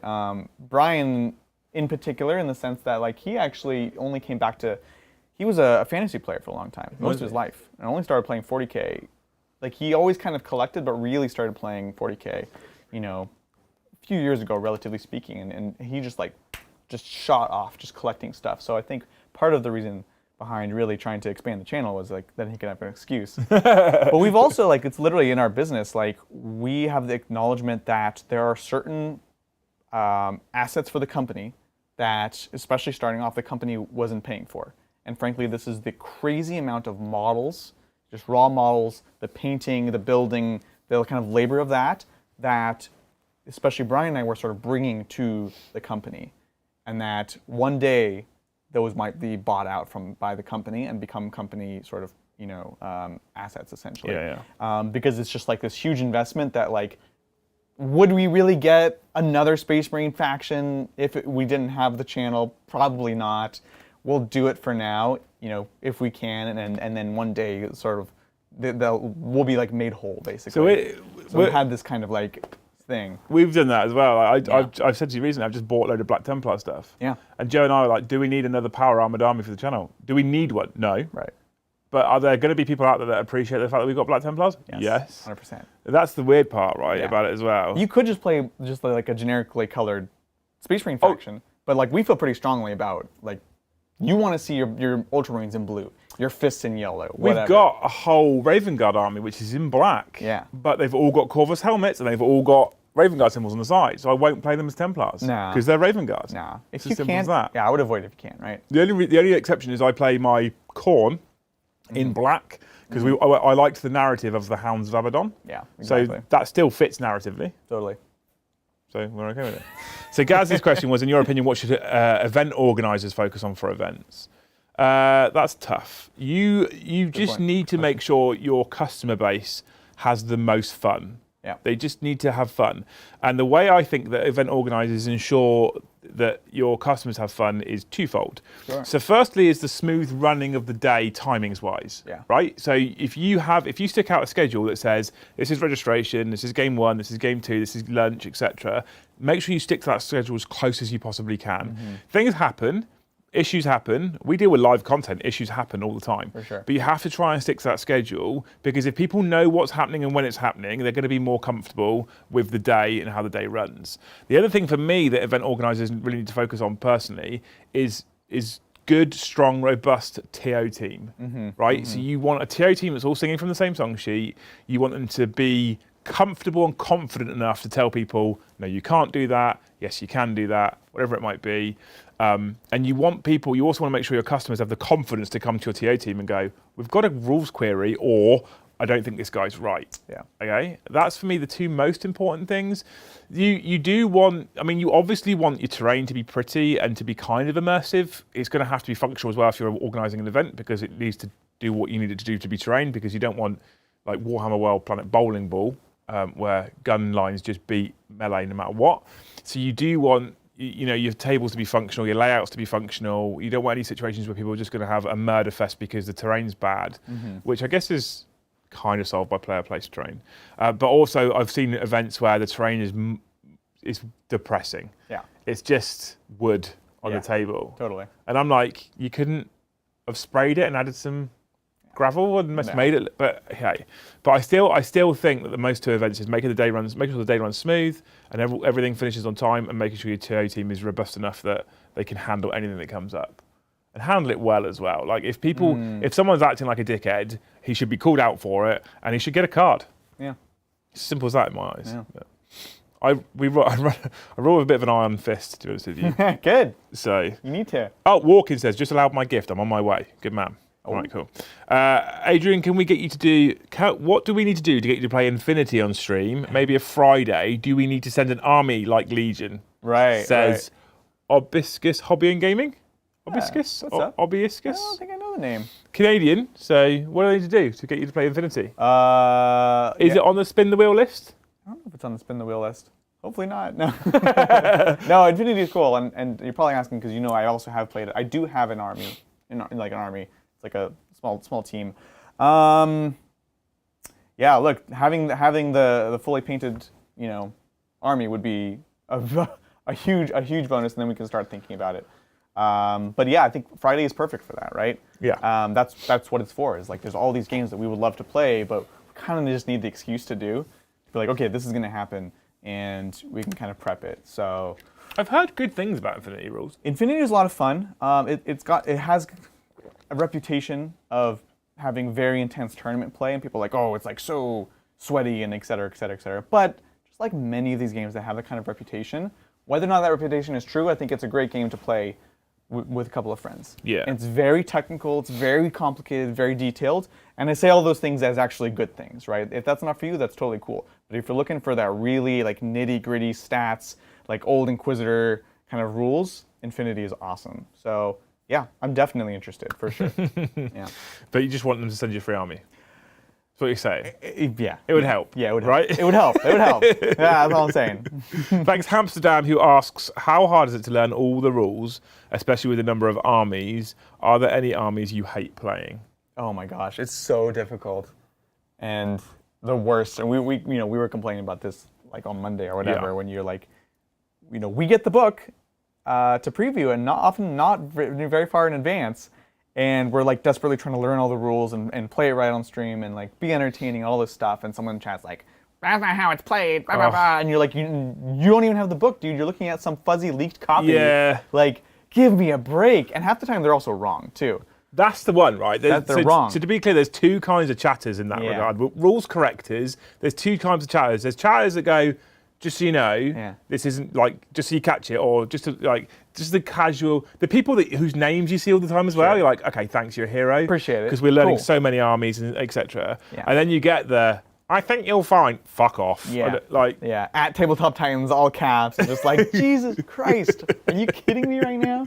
It's hard, man. So it's hard, but I also just spend a lot of time playing Warhammer, and I think you learn to be able to generalize certain things, You generalize like this is fight first, fight last. This is like move again. This is this type of ability, and you kind of learn to kind of move through that. So that helps, and just playing a lot kind of helps with that. Yeah. As far as armies that I really hate playing,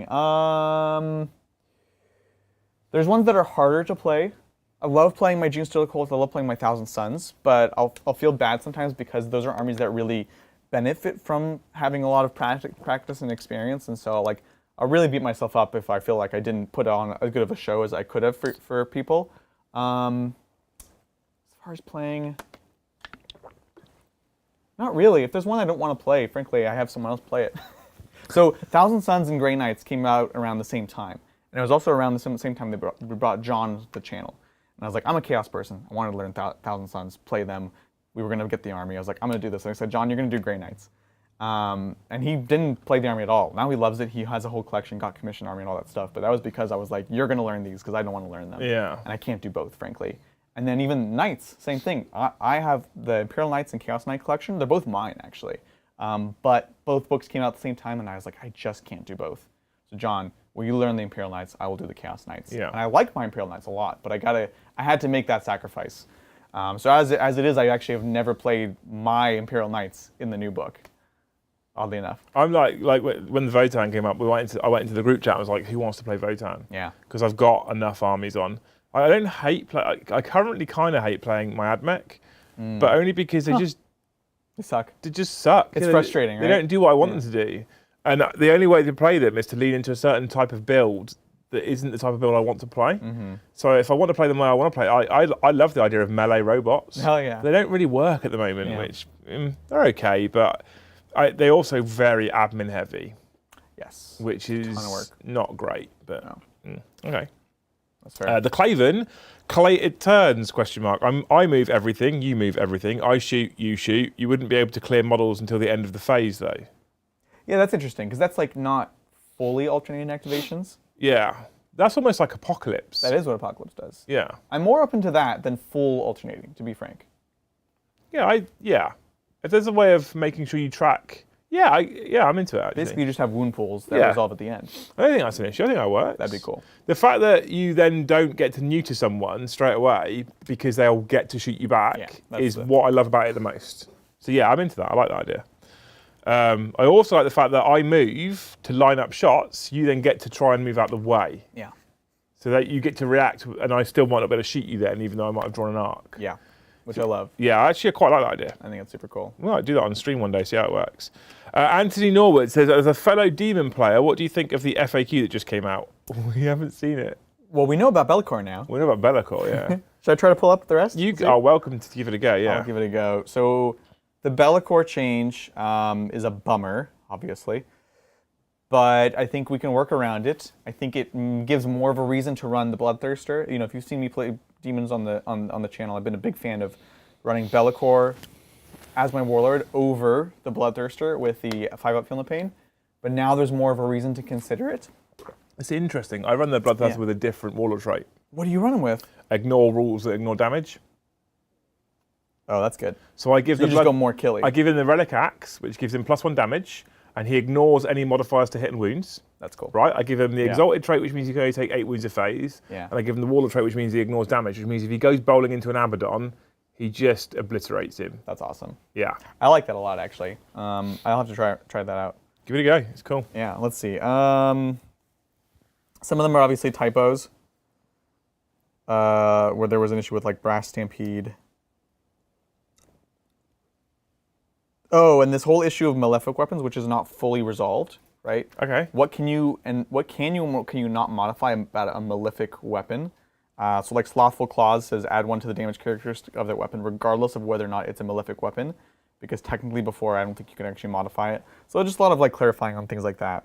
Well, how do they say? Does it tell you how malefic weapons interact with Armor of Contempt on that? Let's see. That's a. Because I was playing it as it ignored Armor of Contempt, and I got told it was wrong. You were told it was wrong. Yeah, the problem is when we playtested malefic weapons, Armor of Contempt wasn't a thing. Right. So it wasn't something that we were conscious of. I wasn't even sure when it first released that was like intended, but then you look at the way it's worded. Armor of Scorn. That's different. What's Armor of Scorn say? Oh, right. What's Armor of Scorn say? Because I was running that as +1 to demonic save. Well, that's what it actually does now. Because I it was didn't do that right. before. It's almost like I helped write the book. Craziness. Bladed Horn ability, each time the bear fights, if it made a charge move this turn, +2 to strength, even though it is a malefic weapon. Armor of Contempt's the interesting one. I feel like it ignores Armor of Contempt. Because what does it actually say? Like, what is the actual wording of it? The wording is that you cannot use any rules that modify AP or blah, blah, blah, blah, blah. Well, the blah, blah, blah, blah, blah is kind of the detail part, right? Yeah, where's your Demon's Codex? I'll go grab the Demon's Codex. All right, hold on. In the meantime, I am going to say a big shout out to Jesus the Machine. Welcome to the channel. Thank you for joining us at Jarl tier. If you do join us at Jarl tier, you do get access to a monthly giveaway, which should be live now, but it isn't because I'm here. We'll make sure that goes live next week. Make sure you're in Discord. There'll be a section for giveaways. You just click a response to it, and then you get entered into a giveaway where you could win a combat patrol box of your choice. You got it? Malefic. Malefic. Malefic weapons are never affected by effects or abilities that allow models to make additional attacks or abilities that would add to, subtract from, or improve their characteristics in any way. So to me, yeah, Armor of Contempt does not work. That's exactly what I thought. Because it modifies the AP value. Now here's the thing that's weird for me. Add to, subtract from, or improve their characteristic in any way. Right. So like, +1 to wound is not changing this characteristic. So that works. Yeah. Which is why there's a strat that gave +1 to wound for Screamers and Screamer Chariots, even though they're malefic. So you can modify them like that. Yeah. Strength is part of them, though, right? It's very interesting. Oh no, it's Quipster. Bladed Horns +2, yeah. Because there's a comment in chat I'm trying to find because someone's written a Q. Malefic weapons are never affected by rules that modify their characteristics. Does this apply to attacks made with them as well? Yes, unless otherwise specified, e.g. Bladed Horn is not. The FAQ says it, Adrian. There's shouting at you about the FAQ. It's not possible to modify the characteristics of an attack made with a malefic weapon. But Armor of Contempt... The characteristics of an attack. Doesn't modify the characteristics, it ignores the first point of it. Does it reduce AP by 1, Armor of Contempt? If it reduces AP by 1, then we're good. It doesn't work. It does reduce it. Wait. Armor of Contempt... Oh, Night Loose, by the way. Love you. Night Loose. Can someone say goodnight? It's not working right at him. Armor of Contempt modifies the AP. Yeah, so it doesn't work. Right. Yeah, so we're good. Yeah. Okay. Yeah. Cool. Problem solved. Yeah. William says Goonhammer agrees with us. Good. They should do. They should. Good for them. It's almost like I used to playtest. Craziness. I'm glad on that one because I had those kind of commenters. I think you'll find you still get Armor of Contempt again. No, you don't. No. No, you don't. You don't. Yeah, cool. Okay. Siege Roots, thank you, man. You're a hero. In Killteam, you can deal serious damage to the player whose turn it is inherently with how melee works. Does 40k need this, not just Overwatch and Interrupt? I was looking at chat. One more time. In Killteam, you can deal serious damage to the player whose turn it is inherently with how melee works. Yes. So it's my turn. Yeah. And I'm charging you, but you can do serious damage to me despite the fact it's my turn. Does 40k need this with not just Overwatch and Interrupt? It would be cool, but it becomes a complexity issue, right? Because, for example, it's like I was actually telling you about this earlier. In Killteam, we basically like have our attacks and we both roll at the same time. And then we alternate basically choosing what to do with them. Okay. So there's hits, there's misses, and then there's crits, right? So if I'm going first, I can say I'm going to choose to use a crit against you. So it's going to go through and it's going to do extra damage. And you can only block that if you also have a crit and can choose to block with it, right? So I could say, oh, you have a crit, and I'm going first. I can say I'm going to use my crit to block your crit, and just preemptively stop the damage. Or I can just go straight through, right? Okay.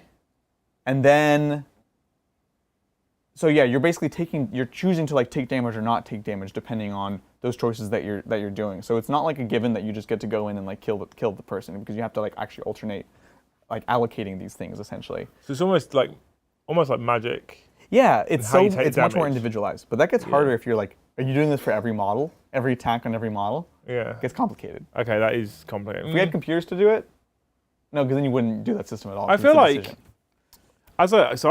I prefer or I favour melee armies, and I fucking hate the interrupt strats. Oh, I hate it. Oh, yeah. I hate the fight first, fight last interrupt mechanic. Like I'm already getting punished by running a melee army because on my way into combat, I'm getting obliterated by Overwatch and shooting. Right. I then get into combat, and then I have to fight with the few people I have left. I think Worldy is when you charge 3 in instead of 8, it makes a huge difference. Yeah, for sure. And then when I'm like, well, I've finally got into combat with my 3 units, and I've taken significant casualties in this war of attrition. I get to fight with a unit, and then they go, whoops, stop. I'm going to interrupt you now and kill that one that you haven't fought with yet. Like, fuck you! Yeah. It took me so long to get here. The GW is so afraid of melee, and it's just like, it's right there. If you need to shoot someone, what do you have to do? Be in range.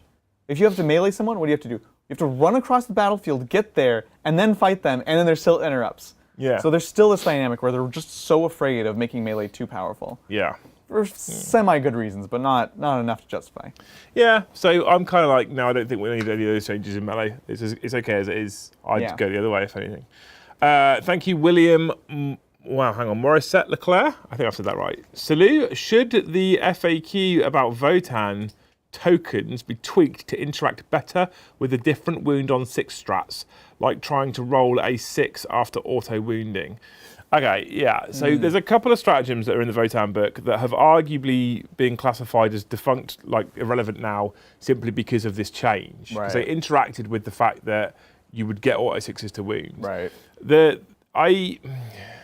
I feel like for me, the most subtle or elegant fix is just to say that a 6 to hit still classifies as a 6 to wound. Correct. So a 4 or 5 to hit is an auto wound, but not a 6. A 6 to hit is a 6 to wound, like guard.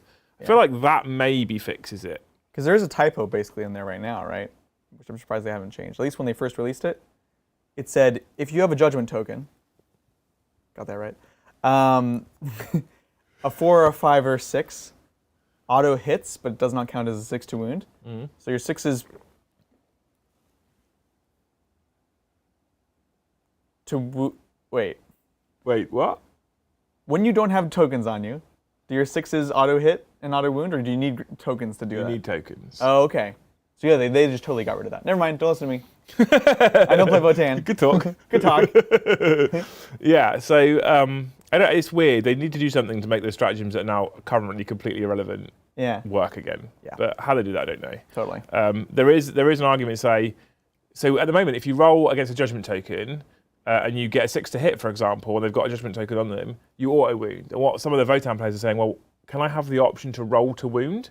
And if I fail it, I've then stopped wounding because I've chosen to roll and I've failed. Yeah, exactly. But I want to fish for that 6 to wound. Yeah. Because there's a stratagem, for example, where it says something like 6s to wound, do a mortal wound. Yeah. So you fire a ton of guns, ion guns, I think it is. So you fire 20 ion guns in a unit, and you've got 3 judgment tokens on. If you hit everything with 4 pluses, you don't get any chance to roll. Your stratagem's now useless. Yeah. Because you can't roll with 6 to wound. Yeah. So what they're saying is, could they offer us the opportunity to pick up all those dice that have auto wound and go, okay, I'm going to take the gamble and I'm going to roll a wound anyway. Because I'm wounding you on 4s, but if I get 6s, I do mortal wounds in addition. It's not a bad idea. Yeah, it's either that or they have to, say that 6s to hit are 6s to wound. Yeah. With the tokens. Yeah. Agree. They need to fix that. Thank you, Duke of Pectington, who super chatted and then retracted it. I don't know what he said, but thank you. You're here, right? Thank you, James, for super chatting a poo. Oh, appreciate it. Just a poo. Look, just a poo. That's a nice poo. Yeah. It's a super sticker. I'm encouraging super stickers. Do you know super stickers? Do you get them? Yes, but we don't get poos usually. I mostly get poos. I don't know if it's a subliminal message about the stream. This is shit. Dakota Templars, thank you so much. Again, what's the average cost per commission army? Thank you for Black Templars. Oh, good question. It's wild. The thing is, there isn't an average, I don't think. It wildly changes depending on the service that you use. Yes, for sure. So you go down the Siege Studios route, who in my personal opinion, having seen our artwork from all kinds of studios, are probably the best commission painting studio in the world. They are exceptionally expensive. but then they are the best in the world, in my opinion. Yeah. There's other big painting studios who aren't quite as expensive. I don't think you get quite as good a paint job, but they'll most certainly be good enough for what you want on the tabletop. You can find individual artists out there if you're really hunting who will be significantly cheaper again because they're trying to build their portfolio or they don't have much work on, or maybe their standard isn't also as good as well. But there's loads. There's so many commission painters out there. They're unbelievable. One thing I will say is, this is going to sound quite harsh, and not very me, because it's not very community supportive, but do your research before you commission an army, because there's also some fucking charlatans out there who quite frankly are becoming commission painters and charging money who I wouldn't pay to paint my bathroom, let alone my army, because they're just not worth the money. Yeah. And you'll get it back and go, I wish I hadn't paid. Yeah. Because they've just ruined your models. They're expensive models, it's an expensive hobby. So just do your research, make sure they can showcase to you. Tattoo artists, right? I have a tattoo artist. I won't go and get tattooed by anybody. They need to show me what they can do before I'll let them touch 100%, me. yeah. Because it's not quite as permanent a model. Obviously you can strip a model, but you get the principle, right? Yeah. Do your research before you pay for a commission painter. You can get an army commission from anything from a few $100 up to 5,000, 6,000, 7,000, depending on the level that you want it painted at. Yeah, 100%. So that's the other thing is you need to know what you want. Do you want something that is nearly display piece everywhere? It's going to be big. The price is going to be big. It's going to be a lot. Do you want something that's just tabletop ready, painted enough that you can play with it and not feel any kind of shame?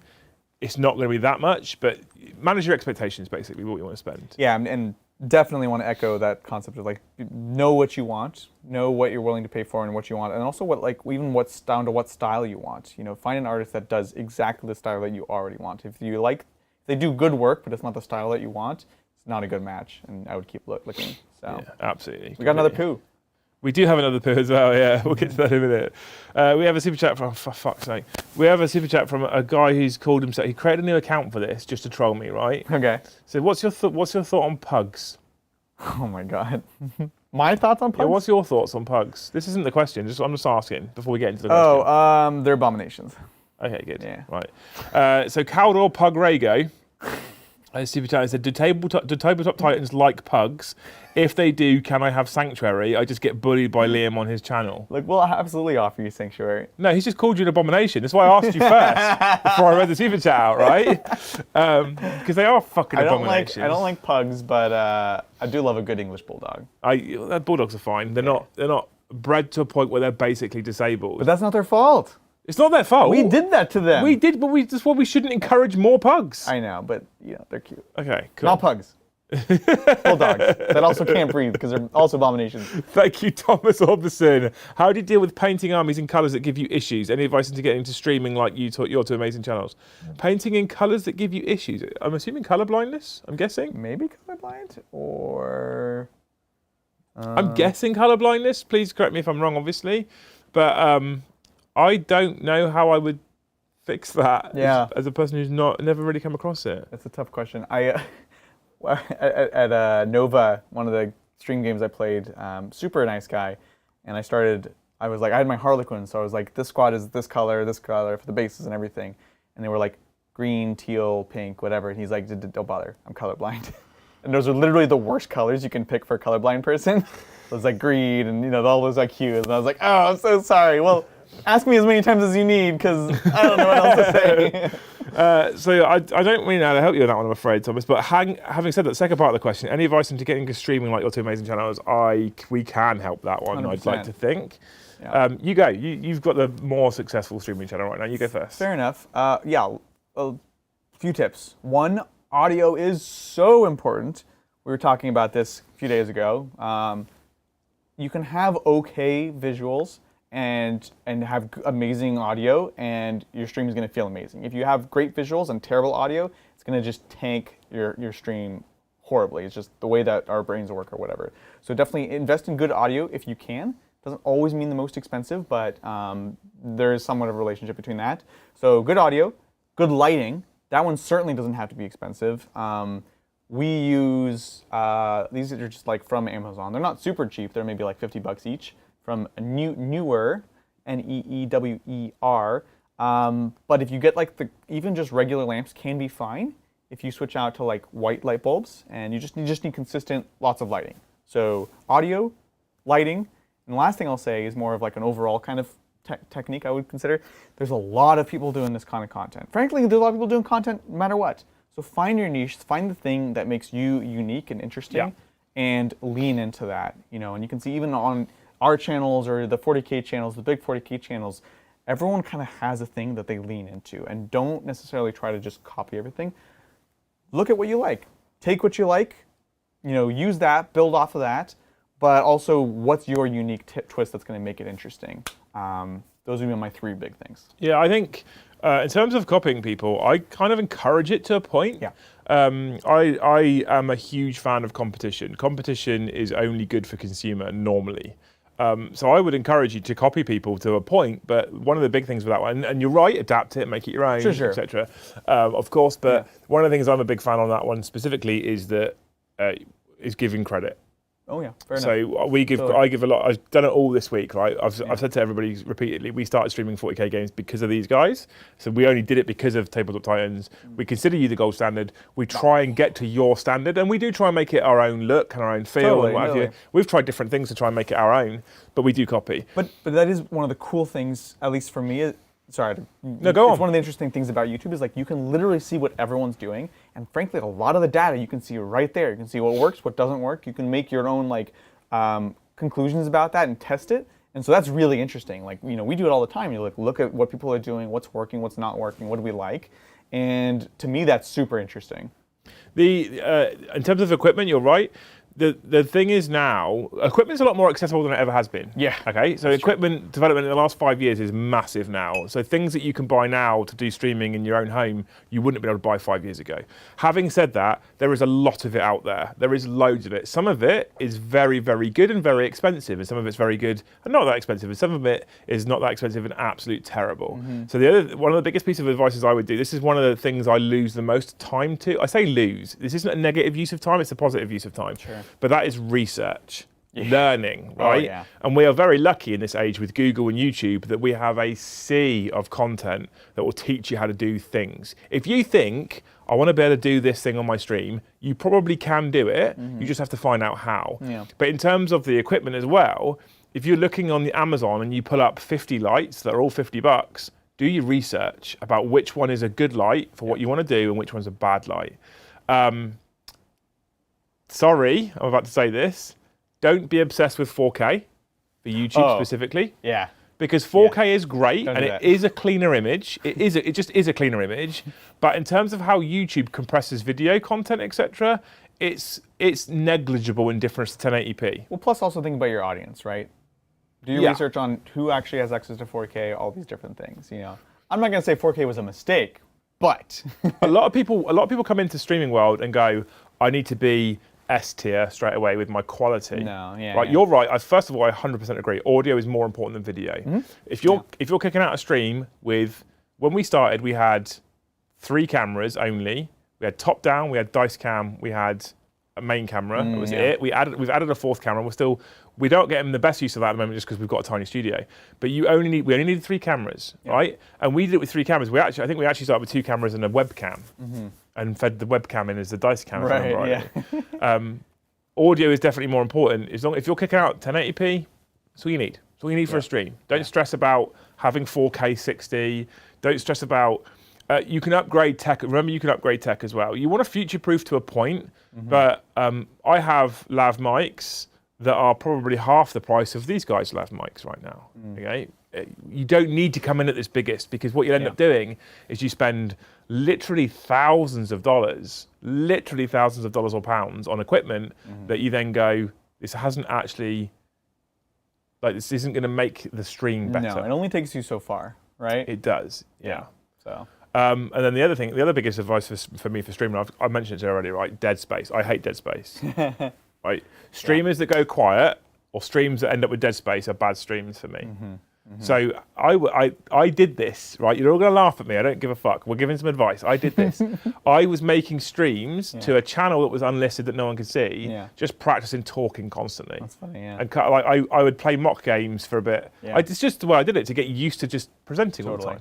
Right? And I think the way that you treat dead air also can be kind of a defining feature. And we talk about making sure like you find your niche and your style, the way that you even just fill that dead air is super important, right? Yeah. Like, if you're streaming a game, are you talking about like the tactics of what someone's doing, or are you just like shooting the shit with chat and like talking with them, or are you like diving into some random lore thing that you want to go over, or whatever? Like the way that you choose to kind of fill that space can really help. Like, you know, if you're doing a 40K channel playing 40K, we're all playing 40K.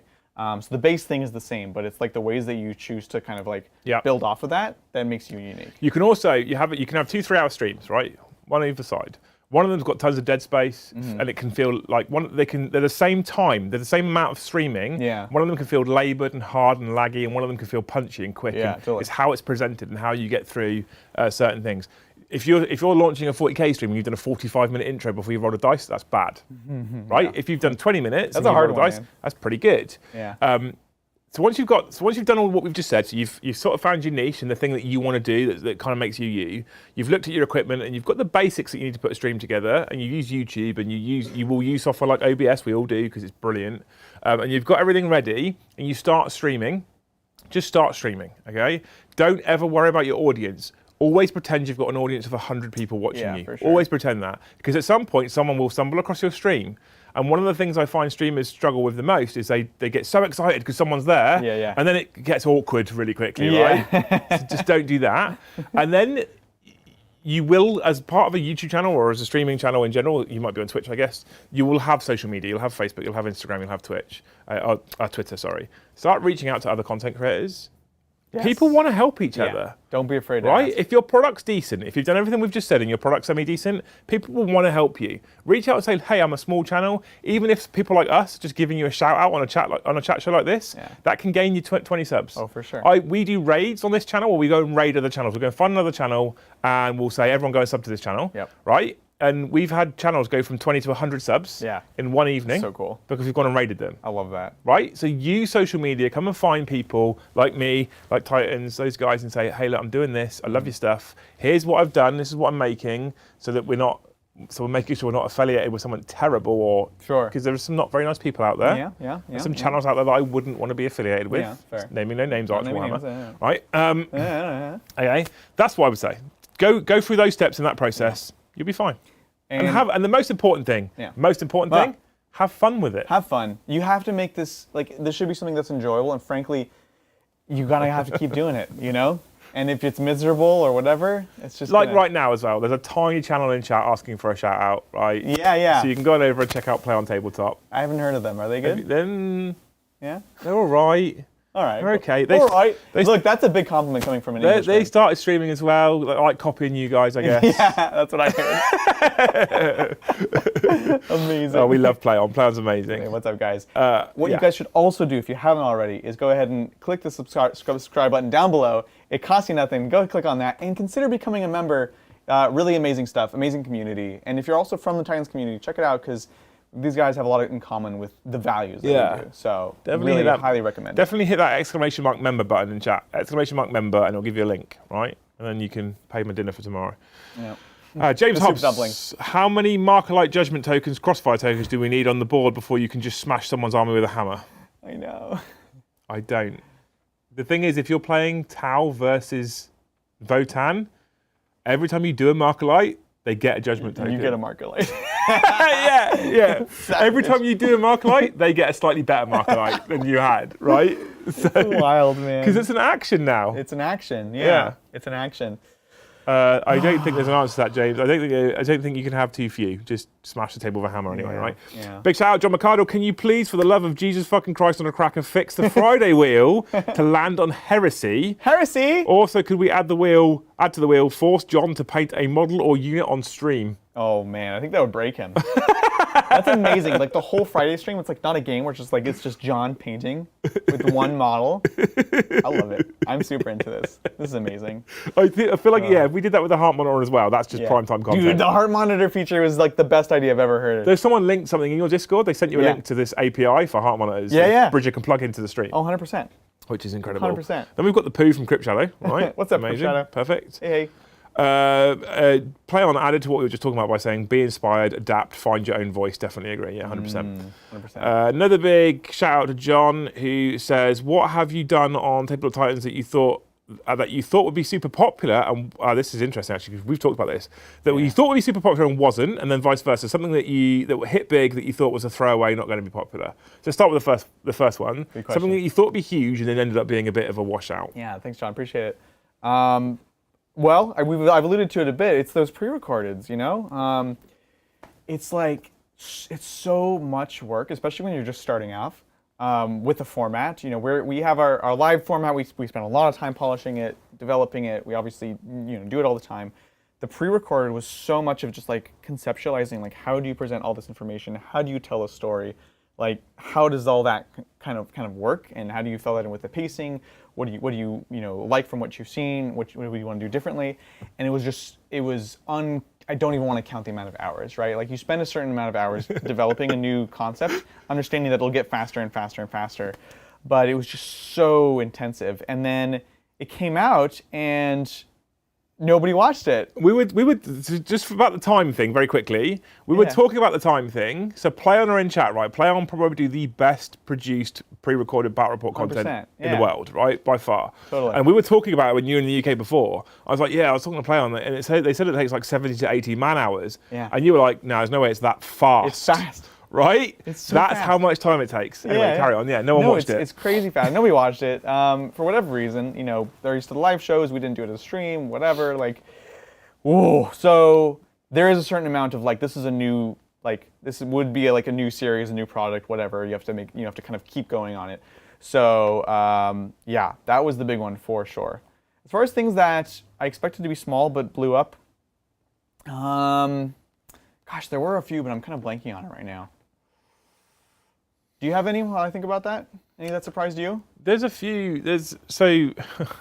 We live in the world of YouTube, right? And you have the YouTube algorithm and you have the audience. And there's a few times where I've set up streams for specifically. So gaming streams are typically pretty average. Yeah. No matter what the armies we use. I do find that it's lower if we use certain armies, higher if we use others, but the difference in the band is not that big on the whole. Mm-hmm. If we were to do Knights versus Chaos Knights, I know that it would be lower than if we did Orcs versus Guard, which is wildly popular. But again, it's not a wild difference. It's a bit of a difference, but not massive.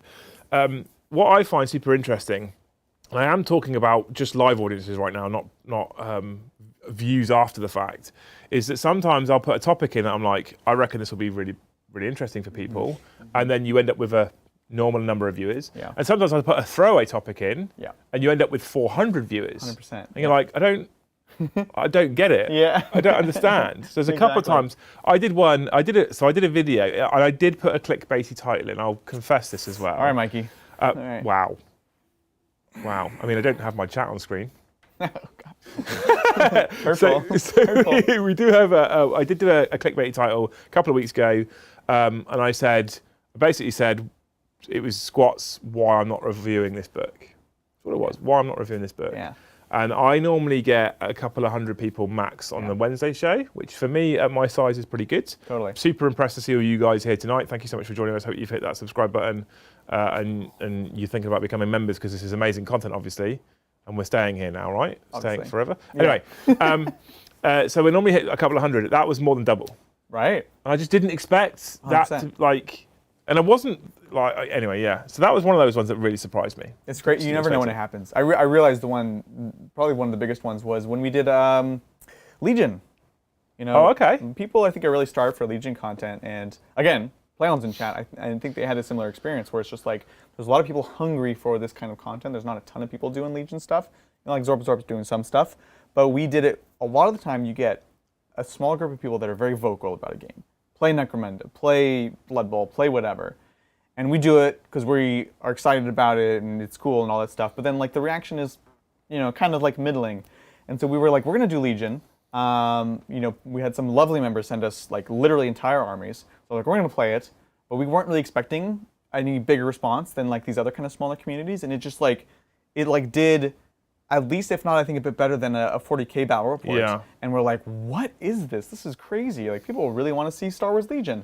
So that was cool. It was a nice surprise, and it's cool to like almost like find like a community that you didn't know was like wanting this thing. And it's really hard because you look at it and you go, is this now, if I start doing more of this content, is it now going to trash my algorithm because it's not my normal audience? Like, right, yeah. There's that risk factor. And we definitely, to this day, we're like, we want to do more Star Wars. But so you guys have, like, it's interesting. You guys have got a Hobby Titans channel and you've got a Magic Titans channel. Right. Because you want that to be separate from your normal 40K channel. Because this is the thing is when you have a YouTube channel, ideally you want people to want to watch every single video you put out. And so there was especially a time where we're putting out a lot of hobby content with our other stuff. And then it's just like, well, are you following us because you like the hobby stuff or the battle reports? And, you know, it just starts to get very diluted. So we split it off so that it would be more dedicated. We want it to be as relevant as possible to whoever subscribed to that thing. Yeah. So the approach I've been trying is just put everything on one channel. I don't know. It's hard. It's a tough. It can work if that's your brand. YouTube's just such a hard nut to crack. Yeah. And nowadays as well, with hobby content in general, it's like content that does well that you don't expect, or vice versa. It's really hard to gauge now, John, because YouTube's hard now. Like YouTube's top of the ITC competitive. Yeah, not like the gaming. I mean, how hard it is to get growth. Yes. How hard it is to compete for airtime. How hard it is, you know, it's just YouTube's cutthroat, and you have to be on all the time. You have to be permanently swimming forward. You can't tread water. You can't stop. No. Because if you tread water, if you skip too many streams, if you don't innovate, if you don't try something new, if you don't entertain people, if you don't offer something unique, you just drown. You just can't carry on. Yeah. And so it's actually so hard to judge what's going to do well and what's not going to do well. I love it, but goddamn, it's stressful as well, right? It's tough. Another one that was a huge disappointment was the check it out, the Gargant graveyard board that we did. It was like a Gur board on Hobby Titans. I love that video. I think it's an amazing creative video. It was like super inspired, and I got horrendous numbers. Partially to do with the timing in which we released it. Okay. I kind of screwed myself there, but it's a good video. Check it out. Nobody's watched it. But also play on kind of mirroring some of the thoughts around like Legion fans being very dedicated, which is cool. Yeah.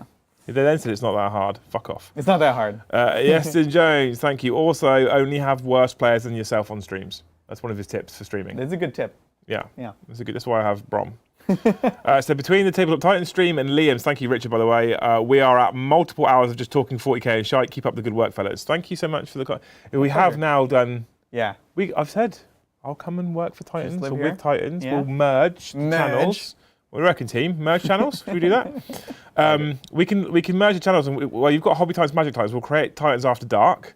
Titans After Dark. That's all the content you make. Yeah, exactly. Right? You get it. Big shout out, Tim, gifting 5 more memberships. Thank you so much. You guys make sure you use that membership gifts. Amelia, are there unit cards for Warhammer 40K for ease of access to your army like they had for War Machine, another tabletop? I'm a beginner. It would be very helpful for someone like myself and friends. I don't think there is. Not that I know of. You only really get the kind of profile on the back of the instructions, which isn't the greatest. And often out of date. Which is frustrating because in Age of Sigmar, you get nice unit cards. And they're great, honestly. Yeah. I wonder why they don't do that.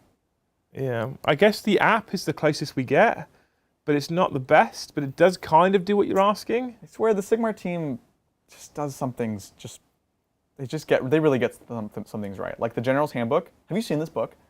Yeah. It's amazing. It's everything I wish the Nephilim book was. So I've said on stream so many times, 40K could learn a lot of lessons from how Sigmar do things. Frankly, I don't want 40K to become Sigmar. No. But it could learn a lot of lessons from how Sigmar do things. Yeah. Their app is just better than the 40K app. It works. It's just exactly. I mean, that makes it better straight away, right?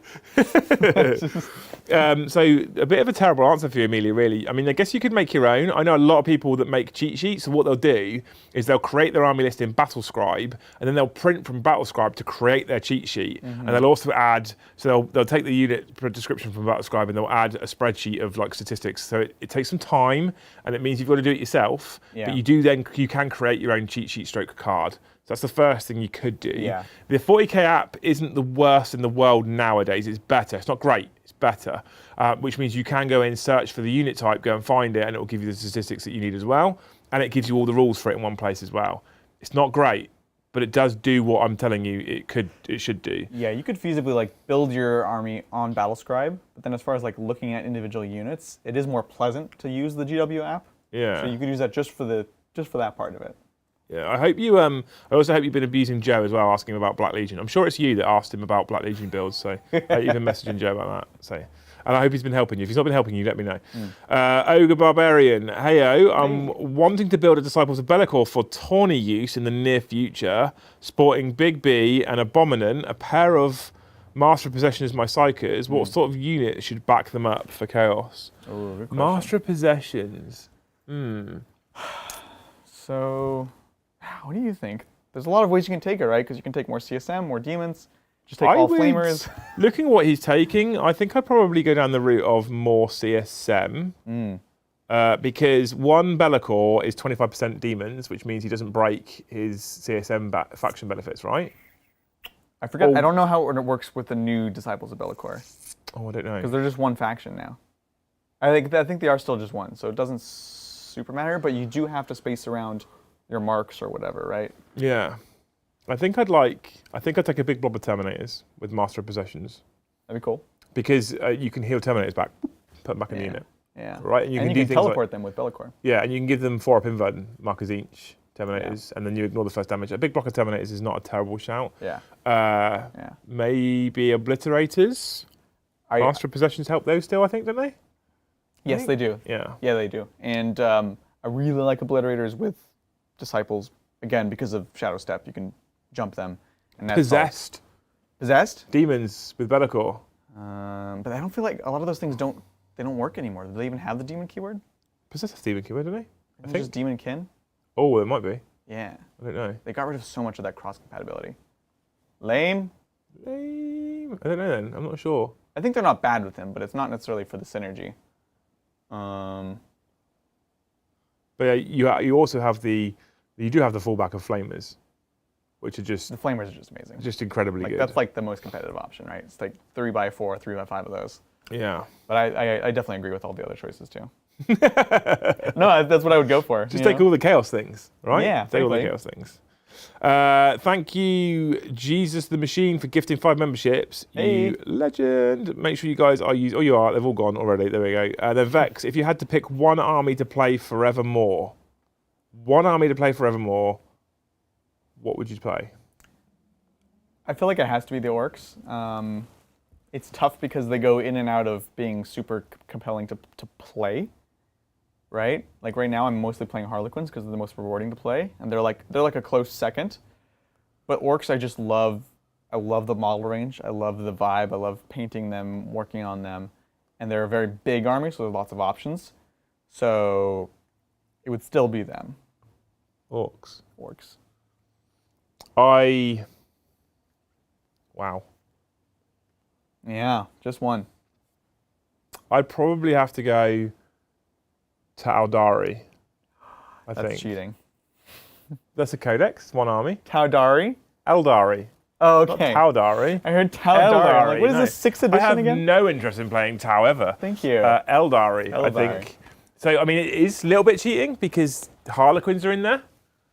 Yeah. So it's a little cheating, but it's hard. I love playing Chaos. I really enjoy playing Chaos. I love playing, one of my favourite factions in the game in general is just Guard. I love Guard. Yeah. I'm so excited for I've loved Guard for ages, but most of their models have been terrible. So when they bought the new Plastic Kriegers out, I bought like 6 boxes of Plastic Kriegers just so I can make my army out of those. Amazing. Because I didn't want to touch the Cadian models. And then I also bought all the Forge World Krieg tanks because they just look cooler. That hurt. And now they've bought all these new cool models. I'm like, oh, cool. Now there's Cadians I actually quite like the look of. So I love the Guard, but the thing is with the Aldari book is you have so much variety. I think that's important. Right? So much like Tyranids with Aldari, which would also be another interesting book to play for life, you can play in every phase. You get Psychic, you get Shooting, you get Melee, you've got lots of speed and maneuverability, you've got durable units, you've got fast, fragile units. So they just have a bit of everything. Yeah. So I think I'd probably pick the Aldari book to play forever just because of that variety. And on top of which, you can also be super creative with things like how the aspect shrines work. So you're not tied into a single colour. No. Like exactly. you can play Beal Tan, and then you can still paint your Striking Scorpions green and your Fire Dragons orange, and so that's cool as well. I've started to make the switch there. Oh, because right. before everything matches my purple and white scheme, but my true love, like craft roll wise, is Beal Tan. Yeah. and I would love to get back to that. So I'm like slowly kind of doing all my aspect warriors in the aspect shrine. So then when I want to do BL10, I just need to do like, you know, the core new characters and stuff like that again, and then I suddenly have a whole new army. It's great. Oh, I love it. Yeah. When I did it before, it was mostly just all red for Simhan, and then I started again, and I'm making a custom craft world because I love Simhan, but this is the second or third time in a row where they've done something which I don't think feels like Simhan to me. They make no sense right now. Yeah. They're like, oh yeah, you're like melee. And we're like, what? The problem I have is if they bring out proper Simhan rules, I'm fucked because then I'm only going to be buying everything again and painting on red, right? Because they were my first love. You have a channel now though, so yeah. you're excused. So I'm building a custom craft world, and I'm like, all my aspect shrines will be painted the aspect colours. Yeah. Because I just think that's cool. Exactly. I love it. Yeah. So there you go. There's your answers. Orcs and Eldari. Blake Almond, thank you for the donation. I am still pleased sending the full Legion armies we sent to Tabletop Titans, and I eagerly await the next battle report. Legion community is starved for non-hand cam content. Liam, do you have Legion videos I'll watch? I don't have Legion videos, but not too long ago I picked up the Legion starter set. Oh, cool. So at some point I'll give them to Joe to paint up, I reckon, and we'll be looking at, because we want to do a new well, this sounds like a fucking rip-off now because you guys are just. We were looking at It's called Spin the Bottle. We were looking at a new series, which was Liam Learns, right? Where we were just going to pick games I've never played before, and then Joe and I were going to learn them, because one of the things he used to do in one of his old jobs was he used to teach people new gaming systems. So we were going to stream learning new systems. Yeah. So we weren't going to randomly select games, but because I've only really exclusively played 40k with a bit of bolt action, we could have learnt bolt action, learnt Legion, learnt magic, learnt this, learnt that. It was something we were thinking about doing. And then what you did was you went, hey, here's our big fucking wheel. I was like, what a dick. Ruined it. Liam, you can learn. I can? I believe in you. Yeah. It'll be good. You call it Spin the Bottom. That is probably about an hour and a half after you were late for your show. Yeah. I'm just saying. Right? Because, I'll be an hour. Yeah. And we've got 4 the super chats. We're done. I think we're done. I think that's it. We did it. We did it. I'm proud of us. This isn't the end of the content from the pair of us here in sunny California.